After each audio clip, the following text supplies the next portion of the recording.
Welcome into the Casual Gaming Conversation bonus episode. We got a amazing spoiler cast for you for Final Fantasy VII Rebirth. This is your quarterly bonus episode of Casual Gaming Conversation. Generally speaking, these are going to be spoiler casts probably. Yes. But we're just kind of playing it by ear here and just kind of seeing how this all goes. We promised a quarterly episode from Co-op 64 Day. Yes, sir. For the Casual Gaming Conversation. You guys supported that. So this is that for the first quarter of 2024.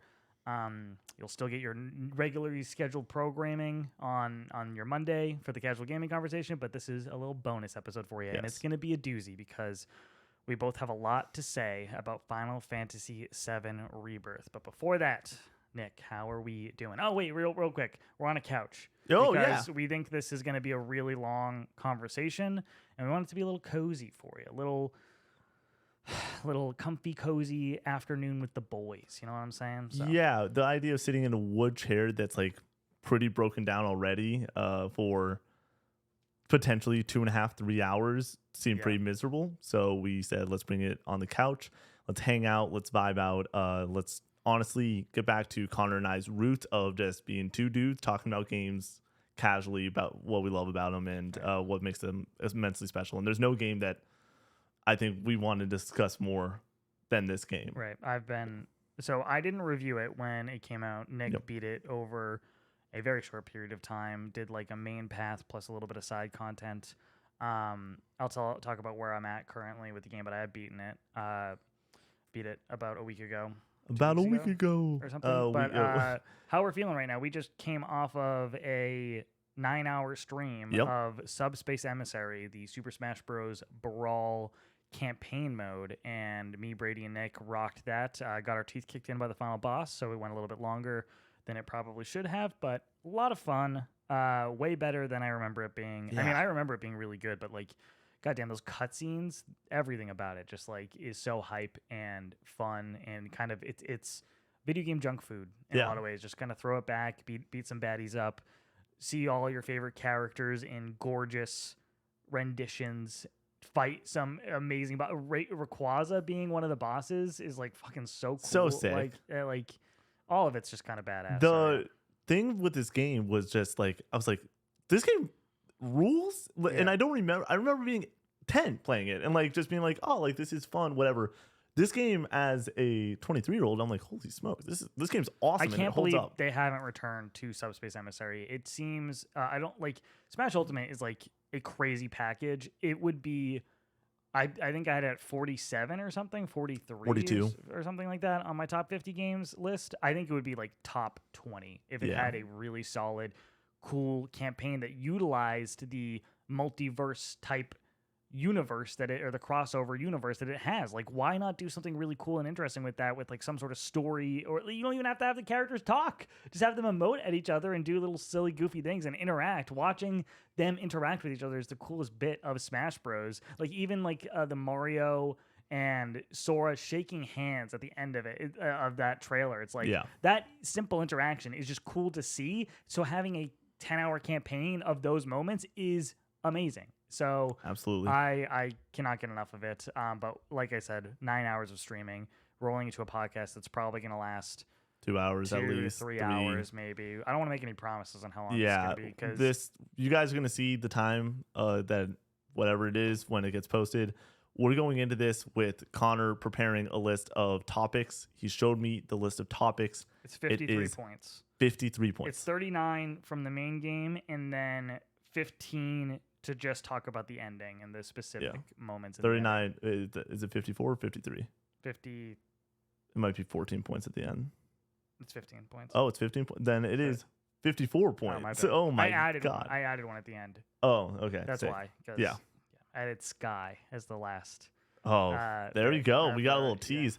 Before we get going, this is a full-on spoiler cast. If you've not beaten Final Fantasy VII Rebirth, do not watch this yet.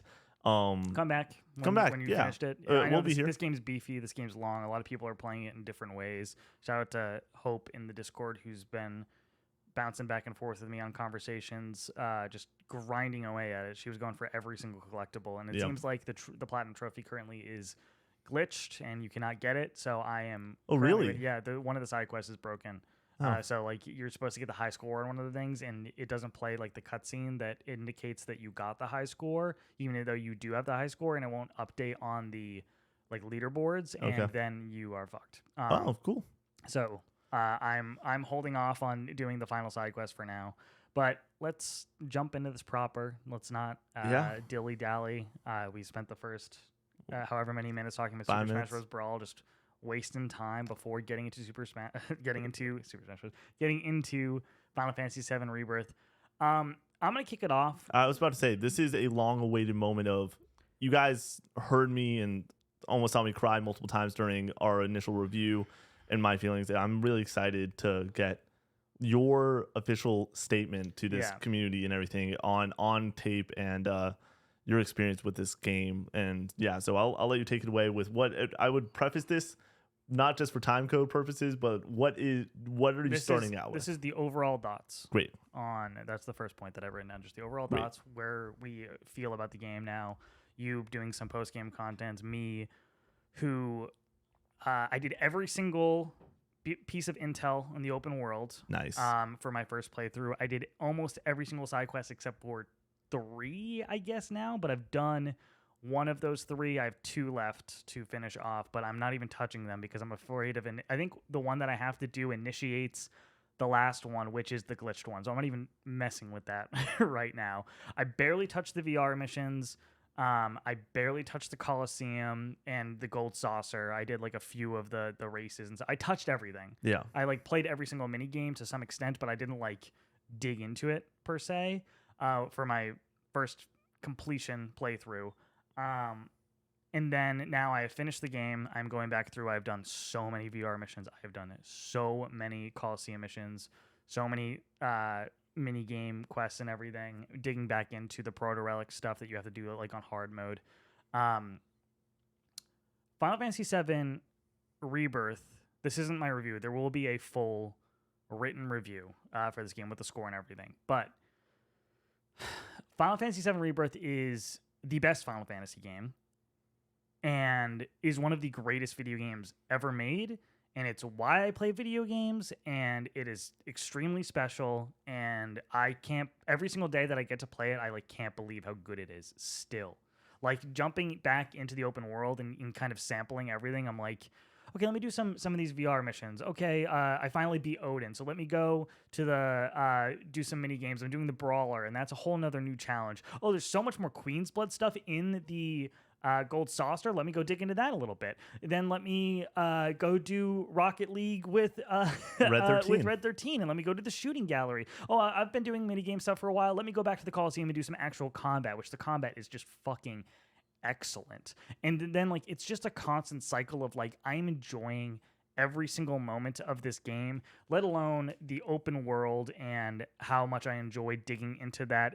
It's gluttonous in the amount of content there is in these open spaces, but in my opinion, it feeds so well into itself, where are towers necessarily the most innovative and interesting thing in video games? Absolutely not. We've seen these across the medium for the last 2 decades. But you go into a tower, and that leads to opening up more stuff that you want to find, the Fiend battles, which are amazing. You're getting the divine intel or whatever for the summons, for the summon battles, and I want to do that and power those down so then I can get the summon battles. And then you go and scan the life springs, which on their own you're just getting like codex like information about the location that you're in, but those, if you do all of them for the region, opens up the hard boss fight for the area. So it's like, well, these on their own are not exactly exciting. They all tie to something that you want to do that is very rewarding. So, and it gives you an opportunity to just explore and spend time in the world and listen to the music, and the soundtrack in this game is ridiculous and amazing. And spending time with these characters and spending time in this world, as somebody who's not a Final Fantasy VII original guy, I think that's my second least favorite Final Fantasy game, which is not a knock on it. I think it's great. I just really love Final Fantasy. Final Fantasy 15 is the only one that I think is not very good. Every single other one I think is great. And as somebody who loves Remake, but wouldn't consider it like the top of the top, highest of the high, and my personal favorites, Rebirth has retroactively made me obsessed with this world to the point where I want to go back and play 7 original. I want to go back and play Remake. I want to play fucking Dirge of Cerberus. I want to play Crisis Core. I want to watch Advent Children. I want to really dig into this world because I've fallen so head over heels with these characters and this world that I'm becoming obsessive. And the final key point is that the ending of this game, well, on first blush might come across as a little bit not impactful. When you think about it for like a mere moment, what they pulled off here is risky and pays off, in my opinion. And the way that it has affected me post finishing the game, and we'll dig into this ending with full spoilers, but I have not been the same since finishing this game. Yep, like I am like on like Aerith is my character. She's my favorite. She's who I ended up having a date with in the game. She's perfect. I fucking love Aerith. My cat is named Aerith. She's one of my favorite characters ever. And her death being what it is in 1997 and them toying with you and then still following through with it in 2024 and still having there be that hope and then it ripping it out of you anyways is insane. Like, I know that a lot of people say it's not impactful because it kind of comes and goes or whatever, and it's very confusing and disorienting, but I have been depressed, like, since finishing this game, where I'm just like, I can't believe that they did it again, and it hurt even worse. I was about to say, I'm going to let you continue to riff on Disturbed Feelings in a moment, but to give 1 or 2 sentences on that moment, yeah, man, this, I could only imagine for the past 2 decades how people in 1997 felt when it came to that scene. Because when you are talking about gaming moments and scenes, Aerith's death in 1997 is the number one. It is the number one gaming spoiler when it comes to a story-based spoiler for the past however. And my understanding going into this was they have the tallest task ever to make it as emotionally impactful as 1997. I don't think they did. I don't think they had that task. They didn't need to do they didn't need to do this. They could have just done a beat for beat retelling of the story and they wouldn't nobody expects you to try to play with this or whatever. But the way that they did it was because there was hope. It destroyed myself. I remember beating the game, you guys coming over, and I had to shoot like a slate of content. We shot like 2 weeks of content, and I had to keep it together. Mm-hmm. Like where I was like, I am legitimately upset right now. Yeah. And it's because these characters, for what they now, for the past 4 years, have meant to me, is the most insane fucking thing on the planet to be like, you just have to go on. You have to move on for the next 4 years until part 3 or whatever happens next. And then to be back in the spot of you and I going back and touching some things up, making sure we're both going to go for the platinum in this game.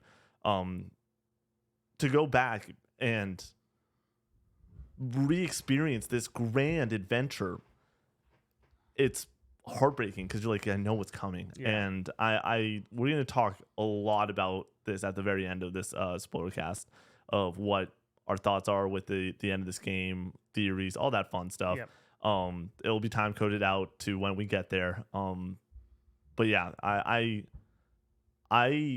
am still in the same spot as you. This is our first time really, Connor and I, sitting down and getting to be like, no handcuffs. You say whatever you want. Just do and say whatever you want, because we've been holding back a little bit of how we feel. Obviously, everyone knows I love this game. It's my favorite game ever. And it will be my game of the year. This is in my top 3 favorite games. Yeah. Time. Like I can't believe I like it as much as I do. Like I said, like I'm not the Final Fantasy VII guy. Like I like Final Fantasy a lot, but Final Fantasy has never been the cream of the crop for me. And then Remake as well. Like games that I like or love, but like I think Rebirth is a skill up. In his review that I was watching today, did make a really good point about how, and shout out to Skill Up, he's awesome. Go watch his content.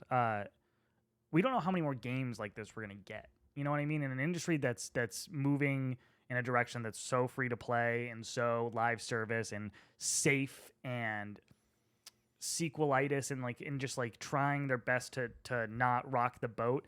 Final Fantasy VII Rebirth is so fucking weird in so many ways and so interesting, but also so heartfelt and honest and real that like it plays that balancing act so fucking well. And at the end of the day, it comes down to the characters and the crew and the individuals that are involved that make everything feel believable. Like and you talk about Aerith's death in 1997 in the original game. Like, I don't think you can really achieve the same level of characterization without voice dialogue. And absolutely. I know a lot of people would disagree with that. And there's certainly great characters in games that are just text boxes.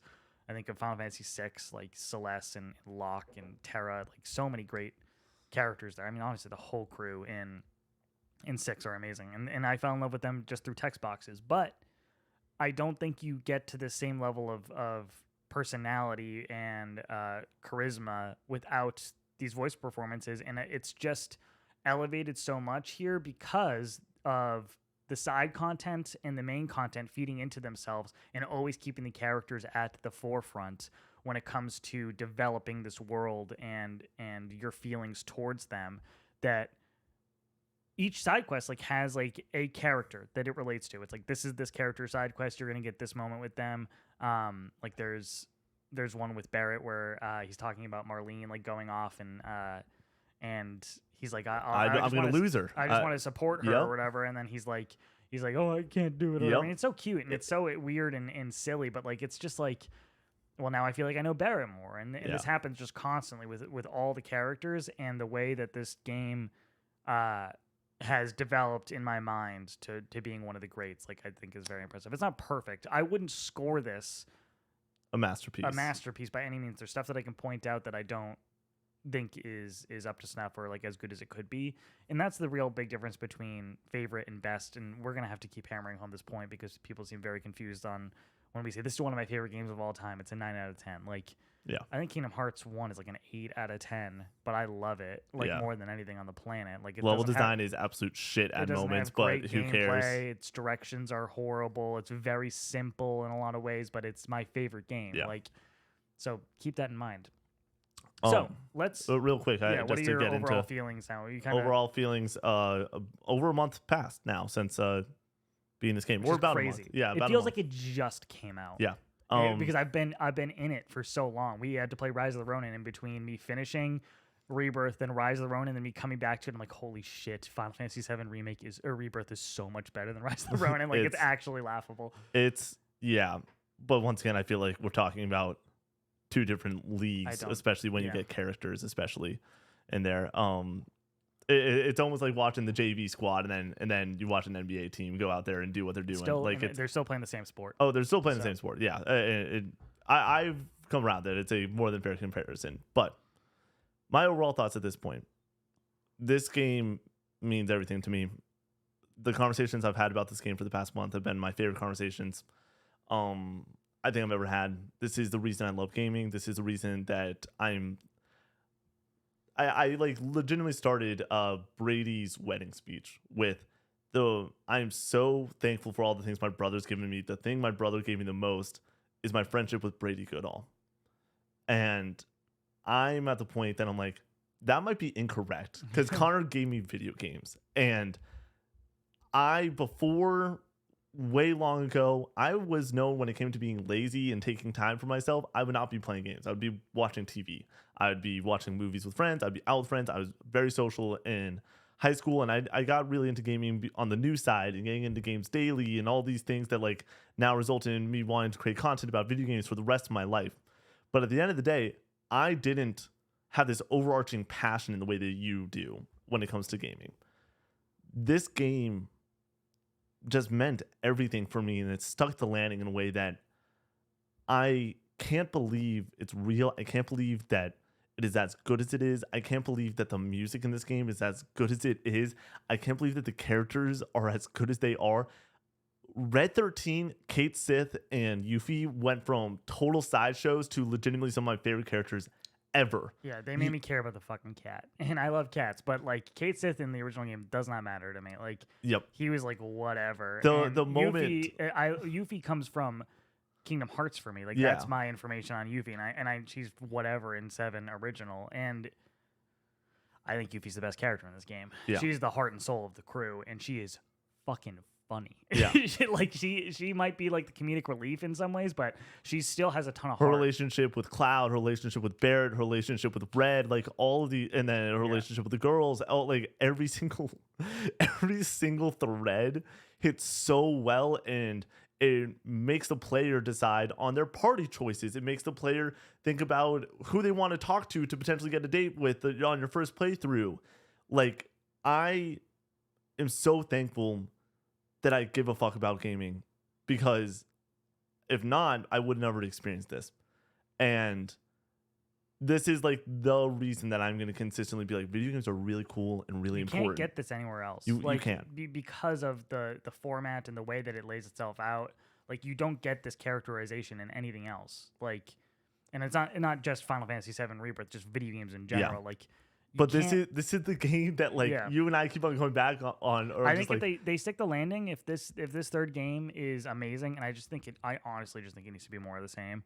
I would be perfectly happy with that. Just stick the fucking landing. This is quite possibly the greatest trilogy in gaming, period. This might be the greatest adventure story I've ever seen. And I think that it comes a lot down to character story beats and the way that they build out this crew. This game is special. It is my all-time favorite game. I beat it, and literally I talked to the boys right after, and I was like, this might be my favorite game ever. They're like, holy shit. That's I pretty did not high feel praise. that way on my personal take on. I walked into the bedroom last night with Laura, was watching anime, and I was in the other room playing, and I was like, I think this might be like one of my favorite games of all time. Yeah. Like top 3. Like, I can't, and it's just marinated and developed and developed and developed to the point where it's like I'm at work still a month later, having finished the game and being like, if we have to stream, I'm like, I wish I could play Final Fantasy VII Rebirth. If I just get to go home, I'm like, I am just excited to go home and play Final Fantasy VII Rebirth all night. Like, that's all I really want to do right now. I haven't been this smitten with a game in so long. Like, I can't even, I mean, like, The Last of Us Part 2 maybe I was like obsessed with it in a similar way, but like even then that's like a 25-hour experience. The way that I'm playing this game, I'm at 90 hours now, and I am obsessed, and I cannot wait to spend another 110 hours to platinum it. I'm a little under 60 hours, just to preface it. I think I'm at like 57 hours. Like it's a problem. I'm obsessed with this game, and I don't want to be like top 3, top 5, top 1. Like, I don't know. It's in my top games of all time for sure. We can hop into the next. Yeah, we need to keep it moving. We will be. This is, like we said, we're just going to be Josh. So where are we currently at? So like I said, I finished the game. I've done all the side quests except for 2. I'm going to finish out Johnny's collectibles, which entails like getting high scores on like every single mini game, doing every side quest, doing all the Coliseum missions. Dude, the Coliseum missions, have you done it? I've done one Coliseum mission. So they're 2-person ones. Yep. So you pick 2, or, and this is Coliseum, not VR. Yes. So like the Muscle-Head Coliseum. Yep. 2 or 6, and I was like, oh, 6-person. That must be like you get to choose between the 6 party members or whatever that you have. Yeah. It's 3 and 3. It's 2 parties of 3, which is so fucking cool. Like, it's really awesome. Big problem with my cleanup right now is if you boot up chapter 12, you have to go through all of the Coliseum stuff, like the Don Corneo stuff. Yeah. And you'll still have Kate Sith with you. So if you want to go do the gold saucer, you have to go do all of that. Oh, shit. But if you boot up chapter 13, Kate Sith is not with you. Yep. So I'm doing stuff without Kate Sith right now. Shit. So I don't get to use him, which is annoying. Leveling up all my main abilities, doing like just really digging into this game. I've done all the proto-relic stuff except for Gilgamesh Island, the final proto-relic mission, which is hard as fuck. I tried it once, and then I was like, I should probably just wait, and I'll just save this. You wait till you're fully leveled up. Yeah, it says it recommends level 70, but I read online that a lot of people beat it at like 55 or 60. I was level like 45 or 47 finishing the game, so I was like, I'll wait. I'm 60 right now. I'm level 60 right now. Yeah, 61. And you go fast, like as you're taking up. Totally. So that's where I'm currently at. I have not touched hard mode yet. I'm saving that for finishing everything else, or I might get to like the brutal Chadley stuff, the brutal level missions, and then do hard mode, because I've heard doing that in that order and then saving brutal for last is like the easiest way to do it.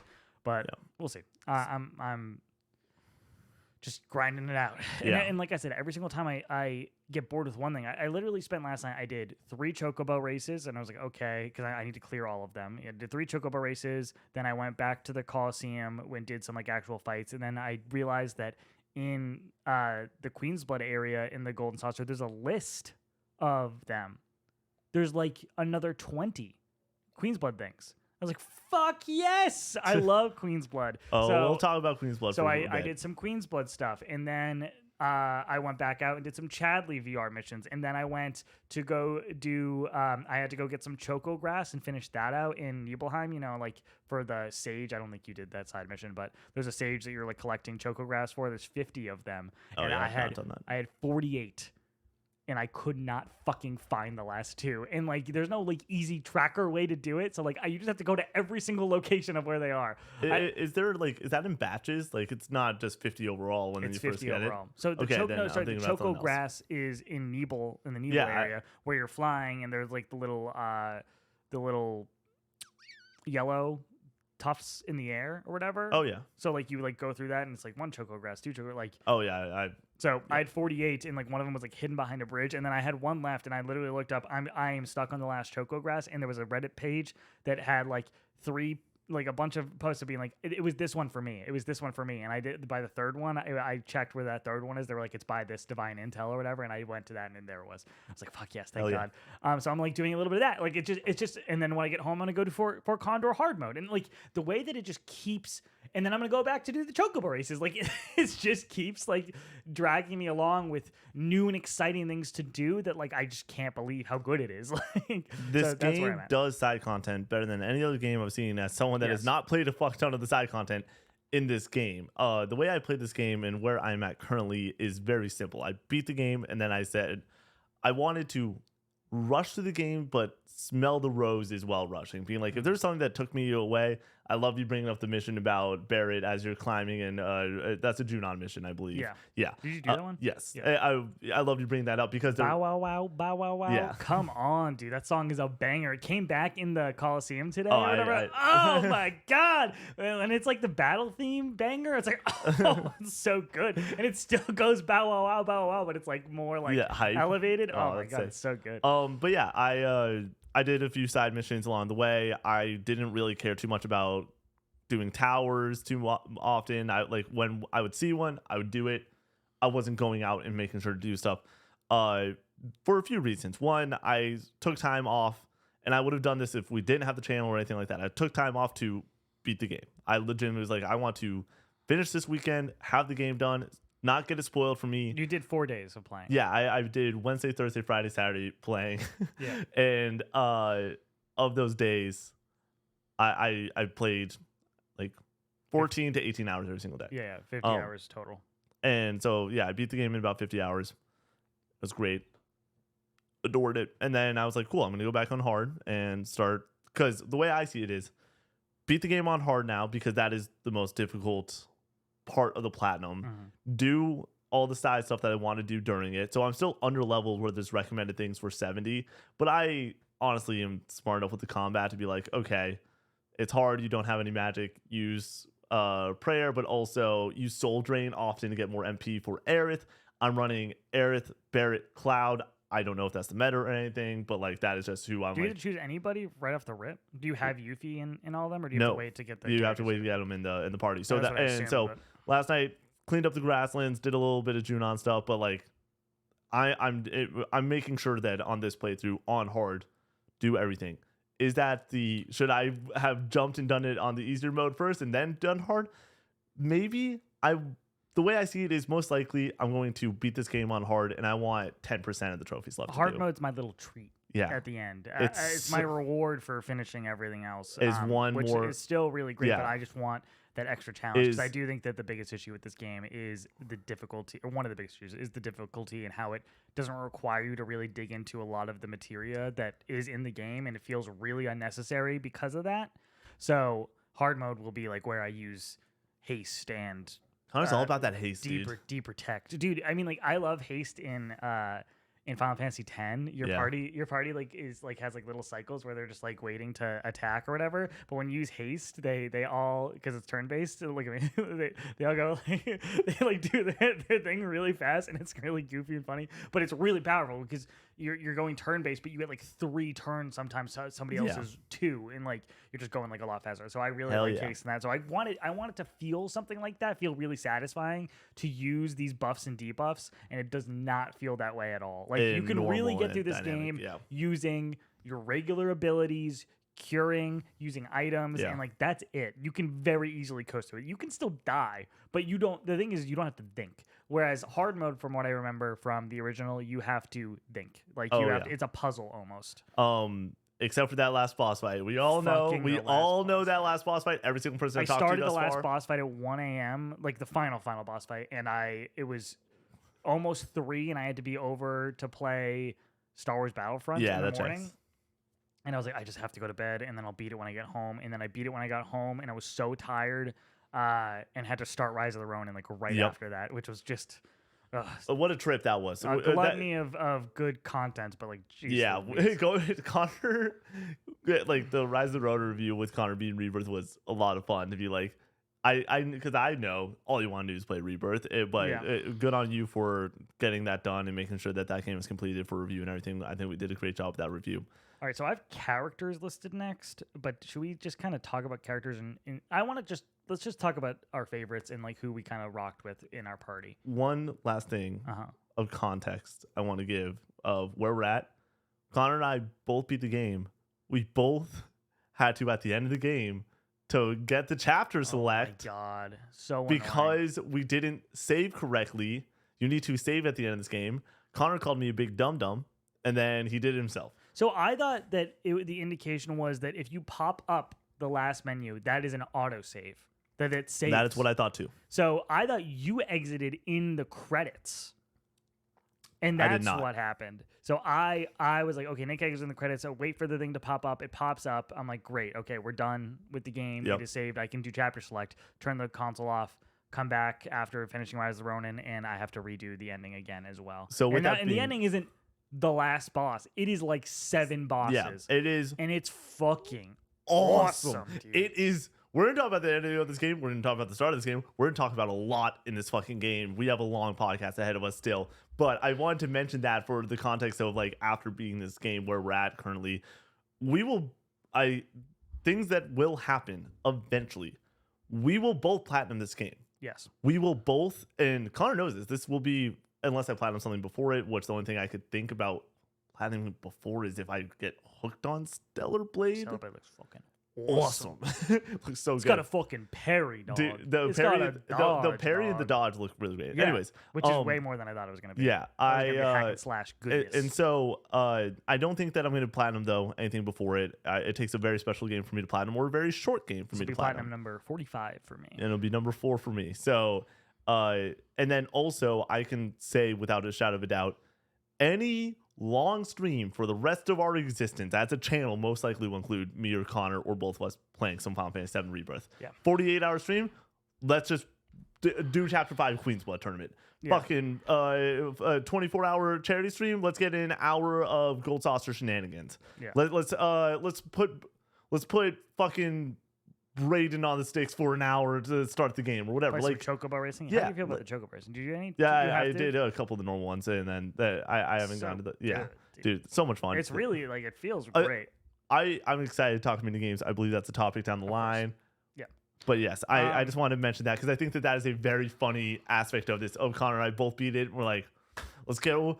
For me, I was like, let's get into hard mode. And I sat down. My schedule and timing of gaming, whether it's not on a review or stuff like that, most often is after stream, 10 o'clock. I game from 10 till midnight or 1, depending on what my work day is the next day. 10 o'clock, I was like, I'm going to do it. And then sure as shit, I was like, well, I got to beat this again. And it was really fun. I did the same thing, and it took me forever. I beat Sephiroth. Did you bump it to easy? No. Oh, I bumped it to easy to get through it again. Nah, I wanted it. But also, I only died on Sephiroth at the end. When you redid it? Yeah. For me, at the end, I didn't die the first time. We'll get to it later. It's not important. All right. So characters. Let's just talk about Yep. who's our favorites. Let's just go. I actually want to go character, but I don't like Cloud that much in this game. He's kind of a wet blanket, and I know that's kind of the point, that he's supposed to be like this really hollow and kind of like whatever character. But people arguing with me about Clive not being the best Final Fantasy protagonist and being like, "What about Cloud?" I'm like, "You're out of your fucking mind, dude. He's the worst character of the bunch." Oh yeah, yeah. Him. He's fine. Well, character-wise, it's like, he's having, but he's freaking out, and that is the point. That is the driving force of this game, is he's freaking out. I think in this game, with the moments you get, so infinitely better than 7 original. Coming off of playing that, okay, 7 original, right. Yeah, 7 original, where I'm like, holy shit, I adore this Cloud, and it hurts me that he sucks this much, because in remake I think he's a better version. He's a happier version. He's so, people being like, oh, he's different and not as brooding in original. He's as brooding in original. Yeah. You just have to read it that way. Yeah. But now that we know how he is in remake and in Advent Children and all of that, like, he's being brooding and kind of weird, but also the writing is weird in the original, that like it's supposed to be a little bit more campy and strange. You fight a fucking house, you fight a Tyrannosaurus tank or whatever. That's not in this game, which is disappointing. But Cloud, good. My issue is, I thought that he had a lot of growth in the first game and in remake, and we were ramping towards something. And in this one, it's like we ramp, and then we just fell back down, and then ramp back up again. Where he has his moments, his glimmers of hope. And I thought we were already. It feels like we're exactly where we were at the end of remake, except now he's all fucky wucky in the head, more so because of the remake. That's sort of my read on it. I think that even when this game starts off, it is still the opening of the game, which we'll talk about immensely. This is my favorite opening to any game ever. It's my favorite game ever. About the first bit or the Nibelheim incident? Not the Nibelheim incident. Okay. Right when you get past the Nibelheim incident. Even though I adore the Nibelheim incident. I don't like the Nibelheim incident. Anyways. From a gameplay standpoint. Yeah, that's fine. The way that this game ramps up with Cloud and the characters and his relationship with the team so early on, it feels immediately magical. The grasslands and everything feels so magical. And that's where I'm like, that's why the heartbreak that happens with Cloud's journey in this game hits as hard as it does, because it's not even just remake where they show the light of who Cloud is as a person, but they also show in this game really early on, dude, he is good. Like, he's trying so hard to like be beyond what he believes himself to be, and he keeps on failing short, and then all the mind shit starts hitting, and I'm like, yeah, he's obviously like, for story he has to be, but it sucks when you have everybody else being so charismatic and so good. Everyone else being the best, and this is something that I don't know if Connor officially agrees with this. It was a hot take I had a while back. This is the greatest cast in any piece of media ever, period. It's arguable now just because of the Rebirth. Yeah, that's fine. And that's the thing. Before, it was a hot take where I was like, this is me being a little spicy and having some fun. I'm now just like, who you got? Like, who are you bringing in as a cast of characters, everyone together, that really stands up to this cast? Because the thing is, with things like movies, you have them for 2 hours or 4 hours, or for a trilogy 7, whatever, 10 hours. But TV shows, you have 200 hours or stuff like that, but you don't get to play as them and get to understand the way that they work as well, and have the small moments that you are playing as them. It's unbelievable. This cast is so elite, and Cloud is by far the worst, but holy smokes, it is unbelievable about how good everyone else is. Let's keep it rolling, because next week, let's jump to Tifa, I guess. Are we just going to go down the roster? Should we just do that real fast? Or what do you... Let's not talk about everybody in depth. But Tifa, I think, is good in this game. I like her. She seems like she had more time to shine in remake, and they were like, okay, we already expect you knew that. Really? Remake. Yeah. I think that Tifa in this game is... I have always been an Aerith person. I think Tifa in this game steals the show of the emotion. Oh yeah, I'm still Team Aerith. But I feel like I'm completely alone in the Team Aerith thing. Yeah. And a lot of people will be. I'm not saying everyone's superficial about like looks and everything, but I think Aerith is just a way better character personally. Yeah, I think she's more interesting character. I think Tifa is the canon meant to be with Yeah, and I think that in this Cloud. game it is shown way Yes. beyond anything else, where their relationships and how they build and trust each other. Mhm. Her relationship with Cloud and Aerith, I think, make her extremely dynamic. Where you brought up that you believe Yuffie's the heart of this game.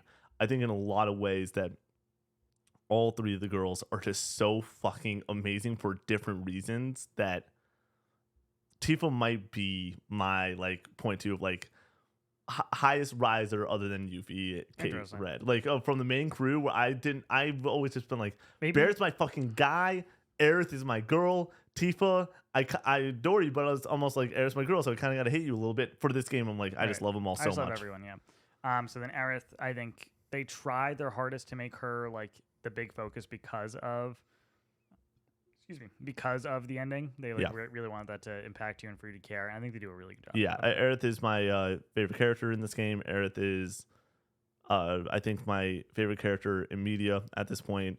She's a bad mamma jamma, dude. She is. Connor brings this up all the time of Kingdom Hearts purity, like the amount of just like it's nothing but good. It is nothing but happiness. It's like magic. It's magic. And I think this game has a lot of I think it has a lot of it, and I think Aerith it's got the sauce. Yeah, I think Aerith is that sauce for me in this game when it comes to they'll pinpoint where does it come from. And for me, my favorite piece of music of all time is Aerith's theme. Like it ties so well with the character of like the piano notes, or whether it's the grandiose strings, but most of the time it's piano notes in this game. When those deliver and you see this character, or you are seeing a moment between characters and it's playing, it hits every single time in a great way that I almost can't comprehend why I feel the way I do when that song is being played. But the only term I can use is magic. Like it is just genuinely magical. Aerith is my favorite character. Love Aerith. My cat's named Aerith. I look at her and I pick her up and I say, "Why did you die? What are you doing?" We've been following around just being like, "Why? Come on." Oh my gosh. Again? So yeah, Aerith is amazing. Let's jump into Barrett. I think Barrett and his backstory in this is done expertly. I think, dude, he's just so good. Like he's got so much charisma and so much heart, and you can tell that he's a good person and cares for the whole crew. He's really fucking excellent. So yeah, I adore his character growth. We'll talk about his entire backstory when we get to those story moments. Barrett in the first game really stole the show for me. He was, other than Aerith, my favorite character. The understanding of Sephiroth, it makes it interesting of where they line up, but because you spend so much time with him, he's probably my second favorite character in the first. And this one, because there's other people that steal the show even more, he's bumped down a little bit, but it doesn't mean that I don't still adore what this man stands for, which is just like he's just wants to be a good dad and make the world better, and in any way he sees fit. And his backstory in this game, I think, legitimately going from playing FF7 original to this is like you can tell why he's really jaded in FF7 remake. So yeah, absolutely. And then we have Nanaki, Red 13. Dude, holy, what a fucking backstory! What a character! What growth! How do you let's, because like I said, we're gonna talk about the individual moments with these characters. So we're gonna talk about dying and all that with Barrett, and we'll talk about Red's trial and his backstory. But what I want to ask is old voice, new voice. Which do you prefer? Not from a story standpoint, just from like a character standpoint. I prefer the young voice. I prefer the old voice. I know it's weird. I kind of wanted him to go back to it, like, and just like kind of. He does bounce back and forth whenever he's talking about something really serious. He'll go into it, which is cool. But yeah, I prefer his. I think his like original voice is really cool. I adored the original voice, but when it started happening, I was like, oh my god, it's so mysterious and deep, and you're like, I respect this guy. He seems wise. Yeah, like he's so wise beyond his years. You listen to him, and then when he turns into basically this kid again, you're just like, holy smokes, you are. And that's something you can't do in the original game with the text. I never picked up on that. And by the way, I do want to say that like I don't remember a ton from Final Fantasy VII original. Like I played it in 2018, I think. So a long time ago. So like I'm very hazy on, like I knew what was going to happen broadly speaking. I honestly didn't remember the the Barrett Dine stuff at all from. Wow. I didn't remember that. So like that, I was like, is this new like backstory? Like I didn't know. So a lot of my feelings towards it and a lot of my speculation on the game and its future come from this game. So that's important to know. And then we have Yuffie, who is hilarious and adorable and excellent, and I will take no Yuffie slander. And I think your feelings on Yuffie are going to come down to if you watch anime or you don't watch anime. Like if you're used to like kind of annoying, goofy fucking characters that are like kind of meant to be like the little sister, like poking prodding, like you'll probably fall in love with Yuffie like I did. But if you're like, what is this anime bullshit, you're probably not gonna like Yuffie as much. Yeah, as someone that doesn't watch a lot of anime, I still love heart. Like I still love people that are excited for the world that they are in, and Yuffie's backstory in Integrate is just so fucking heartbreaking. Yeah. To have her be still this bubbly, over the top character, she fits so well in this crew of just. She holds her own, which is well beyond what I expected of. I totally thought that when I was playing FF7 Original, I never had Yuffie in my party. I didn't really care. She was in my party all the time. She is my favorite character to play. Her combat is so fun. good. It's unbelievable how good her combat is. You can like get off some of the magic attacks and then bolt to it or whatever, and then start swinging away. Use your abilities. Oh my! It's unbelievable, especially so good. Every single time. First thing with Yuffie, I would put an assess on her. Assess, cool. Understand what they're weak to. Immediately put the star as that. I always forgot to do that. I was always doing it. And, and it was the best part. It would be just 30, 40. And then it would just go from 30 or 40 to 50, 60 on damage. Of just like that extra little bit. It was always so exciting. I love playing as her. She's great. Yeah, so I love Yuffie. And then finally we have Kate Sith. Is that am I missing anything? No, yeah, it's just Kate Sith left. Yeah. They made me care about the fucking cat. Yeah, I can't believe it. The end of this game, Temple of the Ancients, they made me fucking destroyed. So that happens in the original, right? He dies but doesn't die. I couldn't remember that, and I still, it's one of those situations with the timey-wimey stuff in this game that like it's like, could they, if Aerith doesn't die, could they actually kill Kate Sith here and like actually like he's the one who dies? And I was like, okay, see, that's why it's so cool. It's like there's still this level of mystery that like I was like, I couldn't remember and I wasn't sure, and I thought that he wasn't actually dead, but like I was like, is there a chance? Like, because they could have done it. Yeah. And if they did, I would have been very sad about it, because like him fucking holding the thing and then I was like, no. And then Moogle goes down, and holy shit, dude, this is a game, dude. This is a goddamn video game. I cannot believe how good this game is. I cannot believe how good the characters are in this game.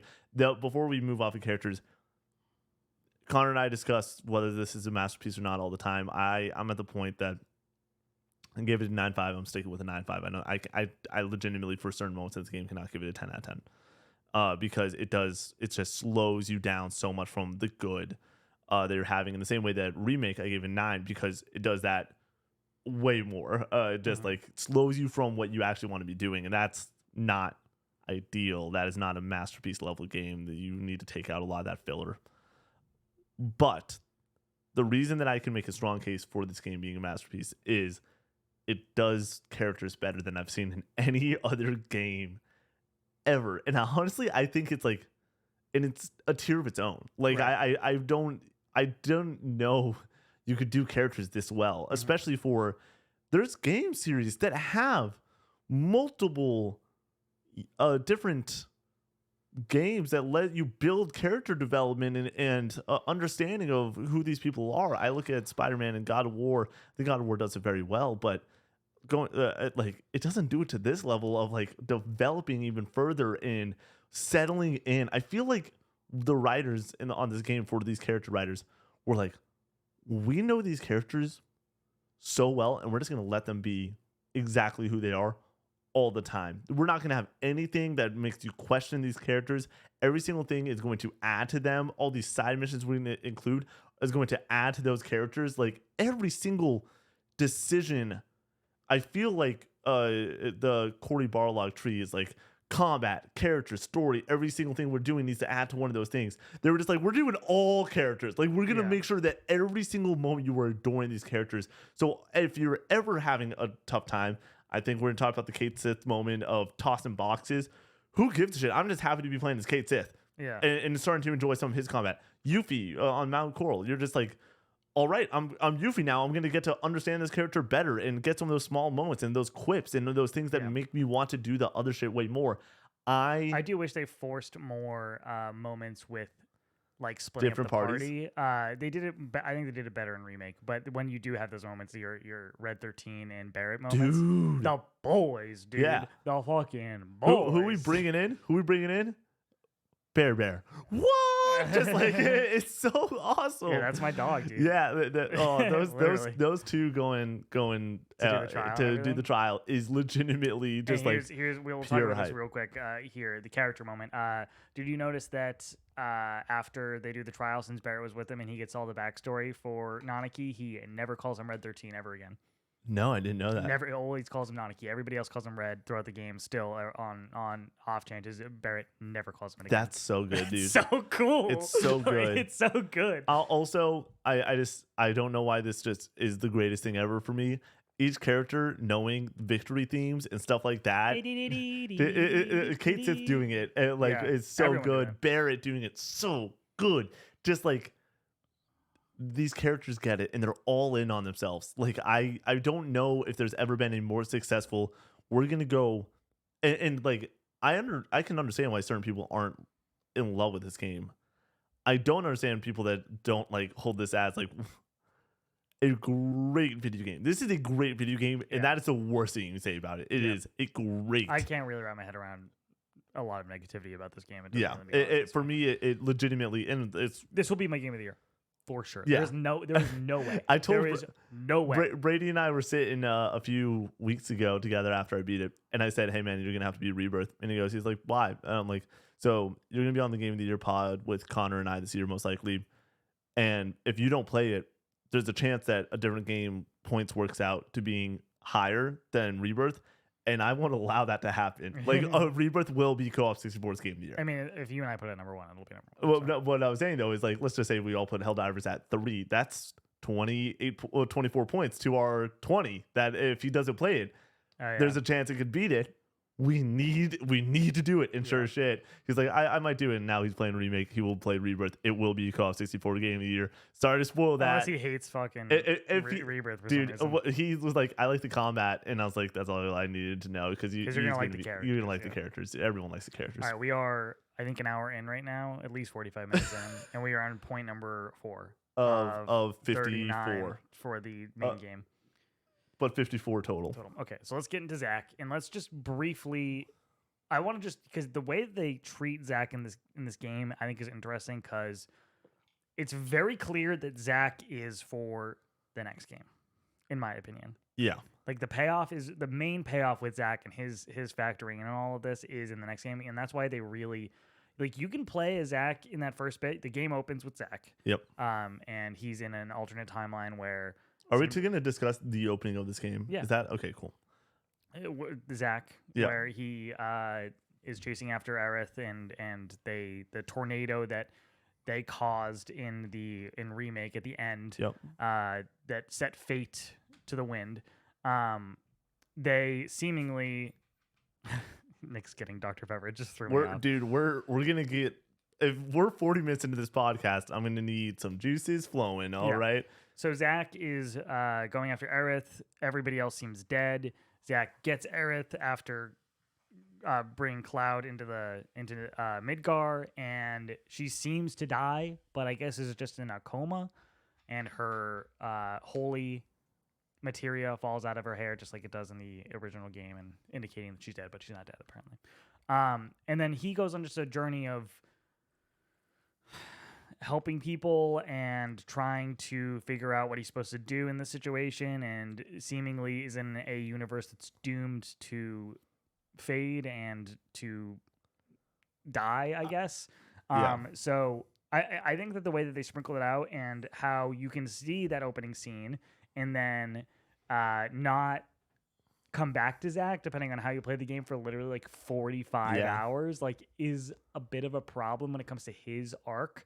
I think it does pay off in the end really well, But I think when it comes to the interstitial story bits, it never really gets going until the end. It literally could have been that first bit and then that final bit, and that could have been it. And I legitimately think it would have worked just the same. So my whole thing with Zach's characterization in this game is you have to take Zach for face value originally in Crisis Core to have any actual fun and appreciation of who Zach is in this game. I think he's great in this game. I'm not talking about the character. I'm talking about his use. No, because my thing is he is so one note in the original game, and then this thematically is so one note of what he is trying to do in this game, which is control your own fate. It is you decide what you want to do with your life. He is a story vehicle. He is not a character in this game. Yeah, is my problem. I agree with that, and because he is there to show different timelines.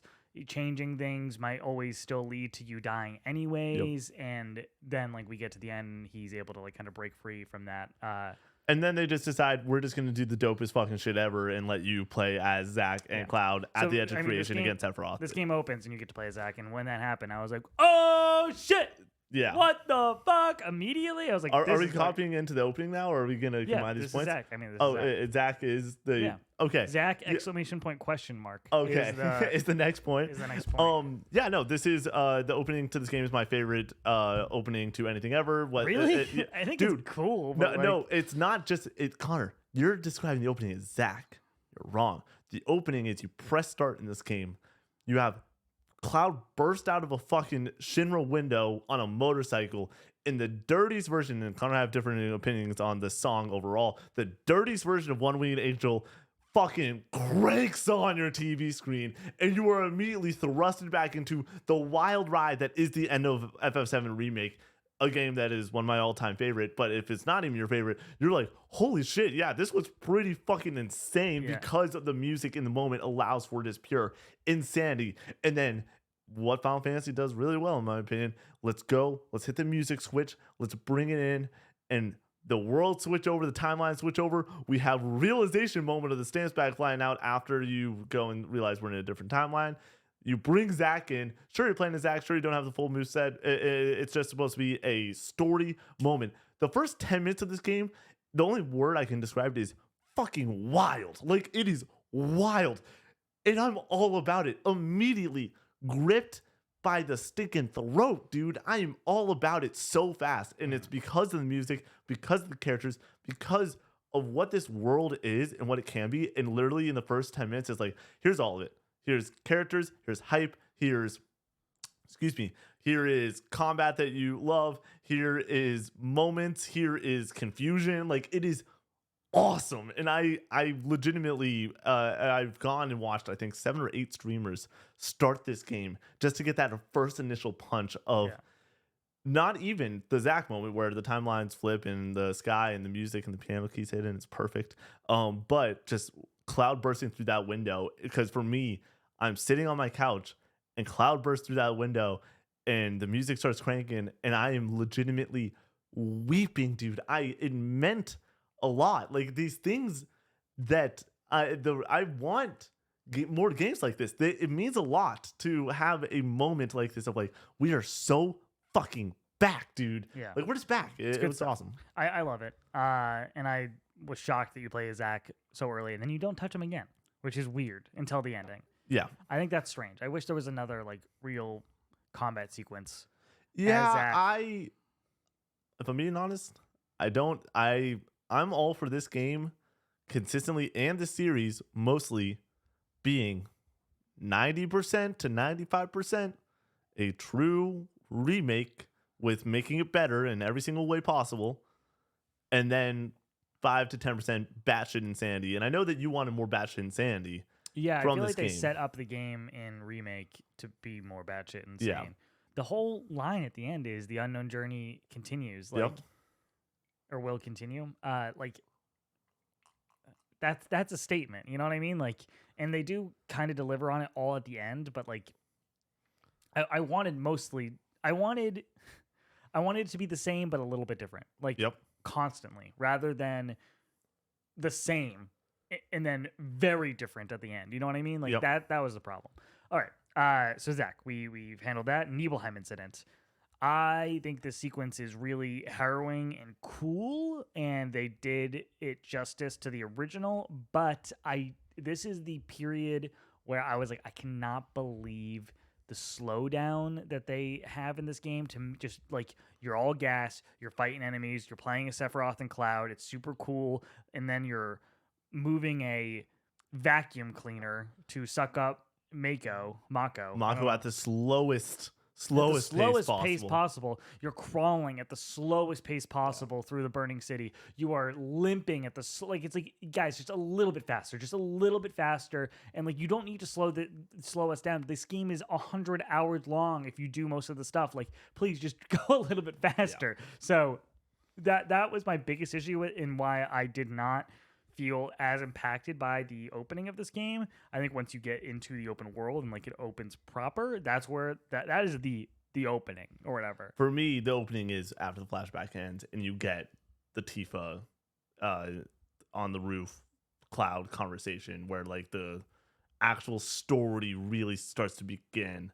Oh yeah, where she shows her scar and everything, and that's like the establishing. Oh, sorry, that's what I meant. When you're in Calm, yeah, Calm. The moment Calm opens before you get in that opening world. But to dial it back into Nibelheim, I know it's dumb. And I completely agree with everything you just said. In the first 5 seconds of this game, we start out as Zack, and then we play Sephiroth. Game of the year.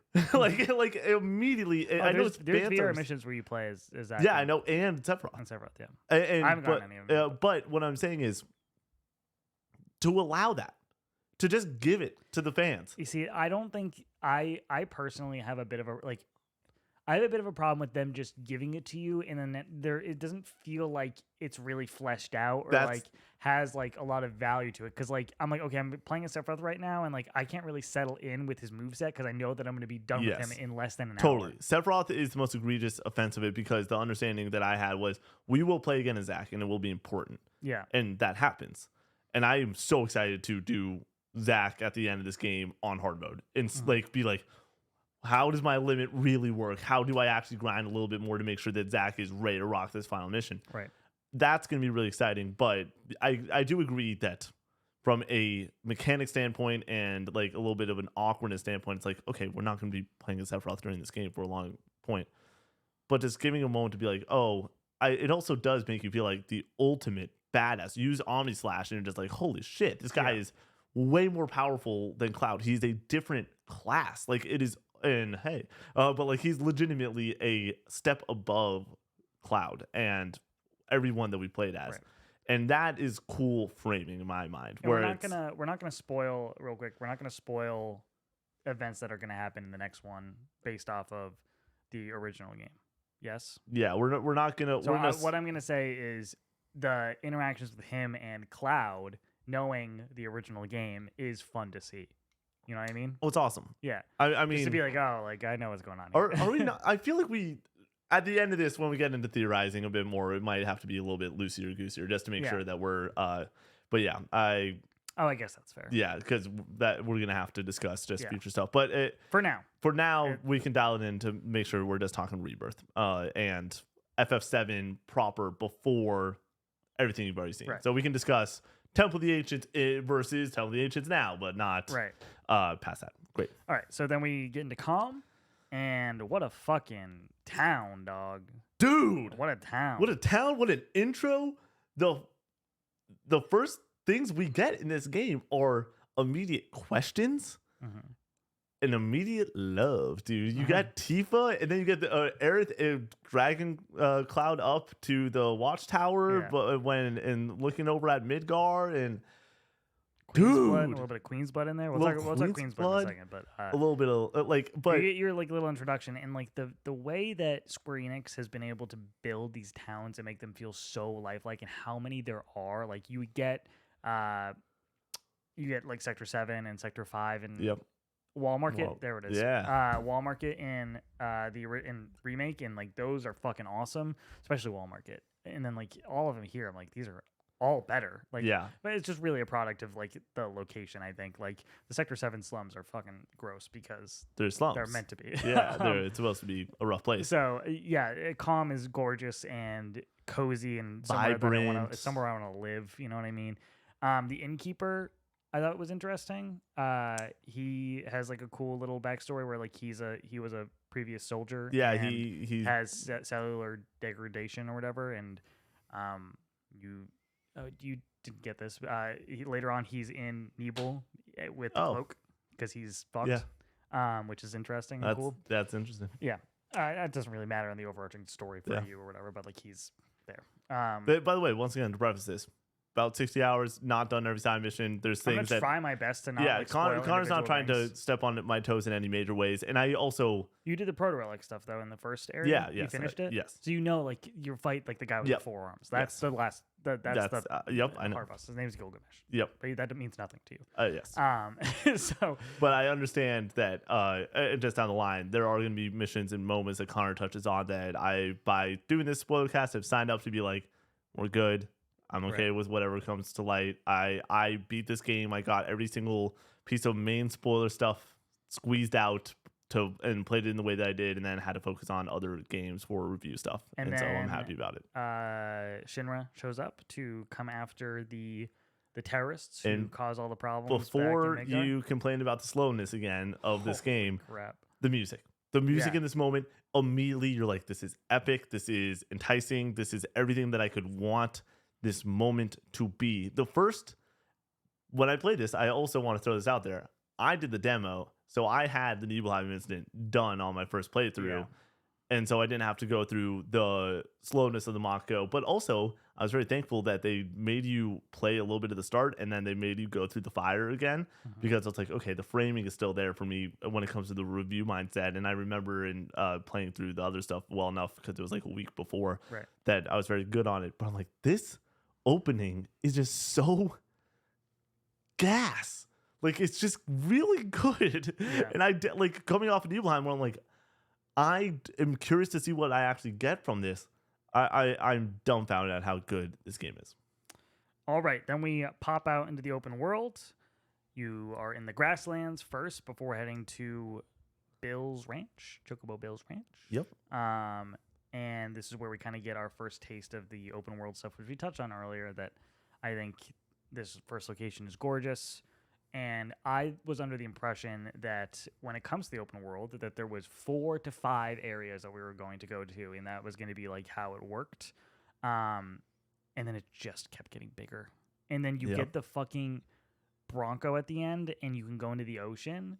And you can literally go. No, it is a seamless open world. Yep. You can literally go to every single area and just pop out, and you can run across this entire map without loading anything. That's fucking insane. Like, dude, it is unbelievable, the sleight of hand move that is this open world, where you do feel like you're like, we're in just big old open zones. I want to see a map that's not just a world map, but like literally a texturized map and squared out of like how they actually built out this open world and how big certain things the are. Corridors and everything, and like how not just the corridors, but I'm just saying literally like, how big is Junon compared to the grasslands? Because Junon looks really small, and it was interesting because I was like, there's no way all of these are huge. In like Cosmo Canyon and the grasslands and Corel are fucking massive, and Gongaga is a little weird. Gongaga is big, but it's badly laid out. It's big but poorly designed. Yes, I literally. So last night I was doing I cleaned up the grasslands. I did a little bit of Junon like side stuff, and then I was like, I just wanted to go and bounce around real quick to just like reestablish layouts. I know that sounds really dumb, but mainly Gongaga's layout, because I remember walking in and being like, I'm confused at how this all pieces together. No, you're able to go and you just go to Gongaga in hard mode. Yeah, you can fast travel to anywhere in the map, even when you're not like in weird. I'm trying to think through this because I was like, no, I on hard mode I was able to travel. Oh, yeah, that's strange. Yes, cool. But anyways, I wanted to go and double check that, and you're able to go and check the world map and make sure that it's it's on the map when you're able to go and check each region. And I had my Regina, who's in Queensblood, still on the map, and being like, I didn't get to beat you because I tried and I had to beat the fucking game. Anyways, it was very difficult to go and understand the layout of that mapping beforehand. But I felt like Gingaga is the only one that's not open. Everything else feels really open. Exactly. But like in each of them have different traversal things that I think are really cool and make them all feel very interesting. The buggy in the desert, and then like the grapple hook for Yuffie and Cloud to get around certain areas, and the different chocobos and how they can, some of them can go up walls and some of them can glide across water. Some of them can glide or whatever, like, and how that factors into the layout of the open world and how you interact with it, I think keeps everything so fresh and so interesting and so weird. They didn't have to do that. Like it's strange to do that for an open world, like have so many different traversal options. And I think it's really cool. It's really good. And there are the slow moments where you are climbing up a fucking mountain. It's all yellow and whatever. But I adore those slow moments because it allows a little bit of depth. I wish they moved a little bit faster. I think that's really my core of like my biggest hang up with this game is that I think the slowdown stuff just does not need to be there, and I don't know why it is there. Maybe it's loading stuff, but that doesn't really make any sense with how it's all laid out. So yeah, I personally don't really love how slow it is to climb up walls or crawl through tight spaces or whatever. So yeah, Grasslands though, amazing, beautiful. Dude, I need to shout out because we're so. This point is the Grasslands, right? The point is the open world. Okay. Hollow from Final Fantasy VII Remake is in my top 25 songs ever. And the way I rank my favorite songs is it has to have words to be included because there would be a lot of video game and soundtrack music in there. And to make it a little bit easier on myself, don't allow any of that. Hollow has words and lyrics. And before this came out, I was like, it's in my top 50 for sure. Going and exploring the Grasslands and then going above Calm and experiencing the Grasslands, but it's more deserty and desolate. And hearing Hollow, the orchestral version of that, holy fucking shit, dude! The open world music in this game is so good, dude. There's so much music in this game, and the way that you have your overworld theme where you're not in battle, and the way that it flows in and then it tempos up the same song and adds flourishes to make it into battle music, unique battle music. Every single location is so impressive and so big fucking budget. Like this has more music in this game than like any game I've ever played in my entire life, I think. Like, the overworld is so immensely impressive, it's kind of redonkulous. Yeah.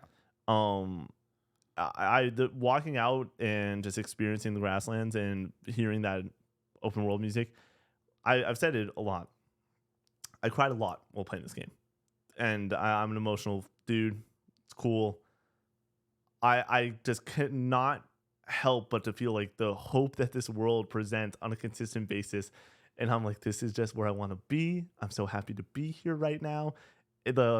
It's really unbelievable the way that just walking around this world, how comfortable you feel, and the music is such a driver. This game, like I said, when the discussion of a masterpiece, it might have the best soundtrack just for the depth and the greatness of it. There's so much good shit. It's none of it's bad, and all of it's amazing. Like all of it is not just really good, but like you get to a new region, you're just like, holy shit.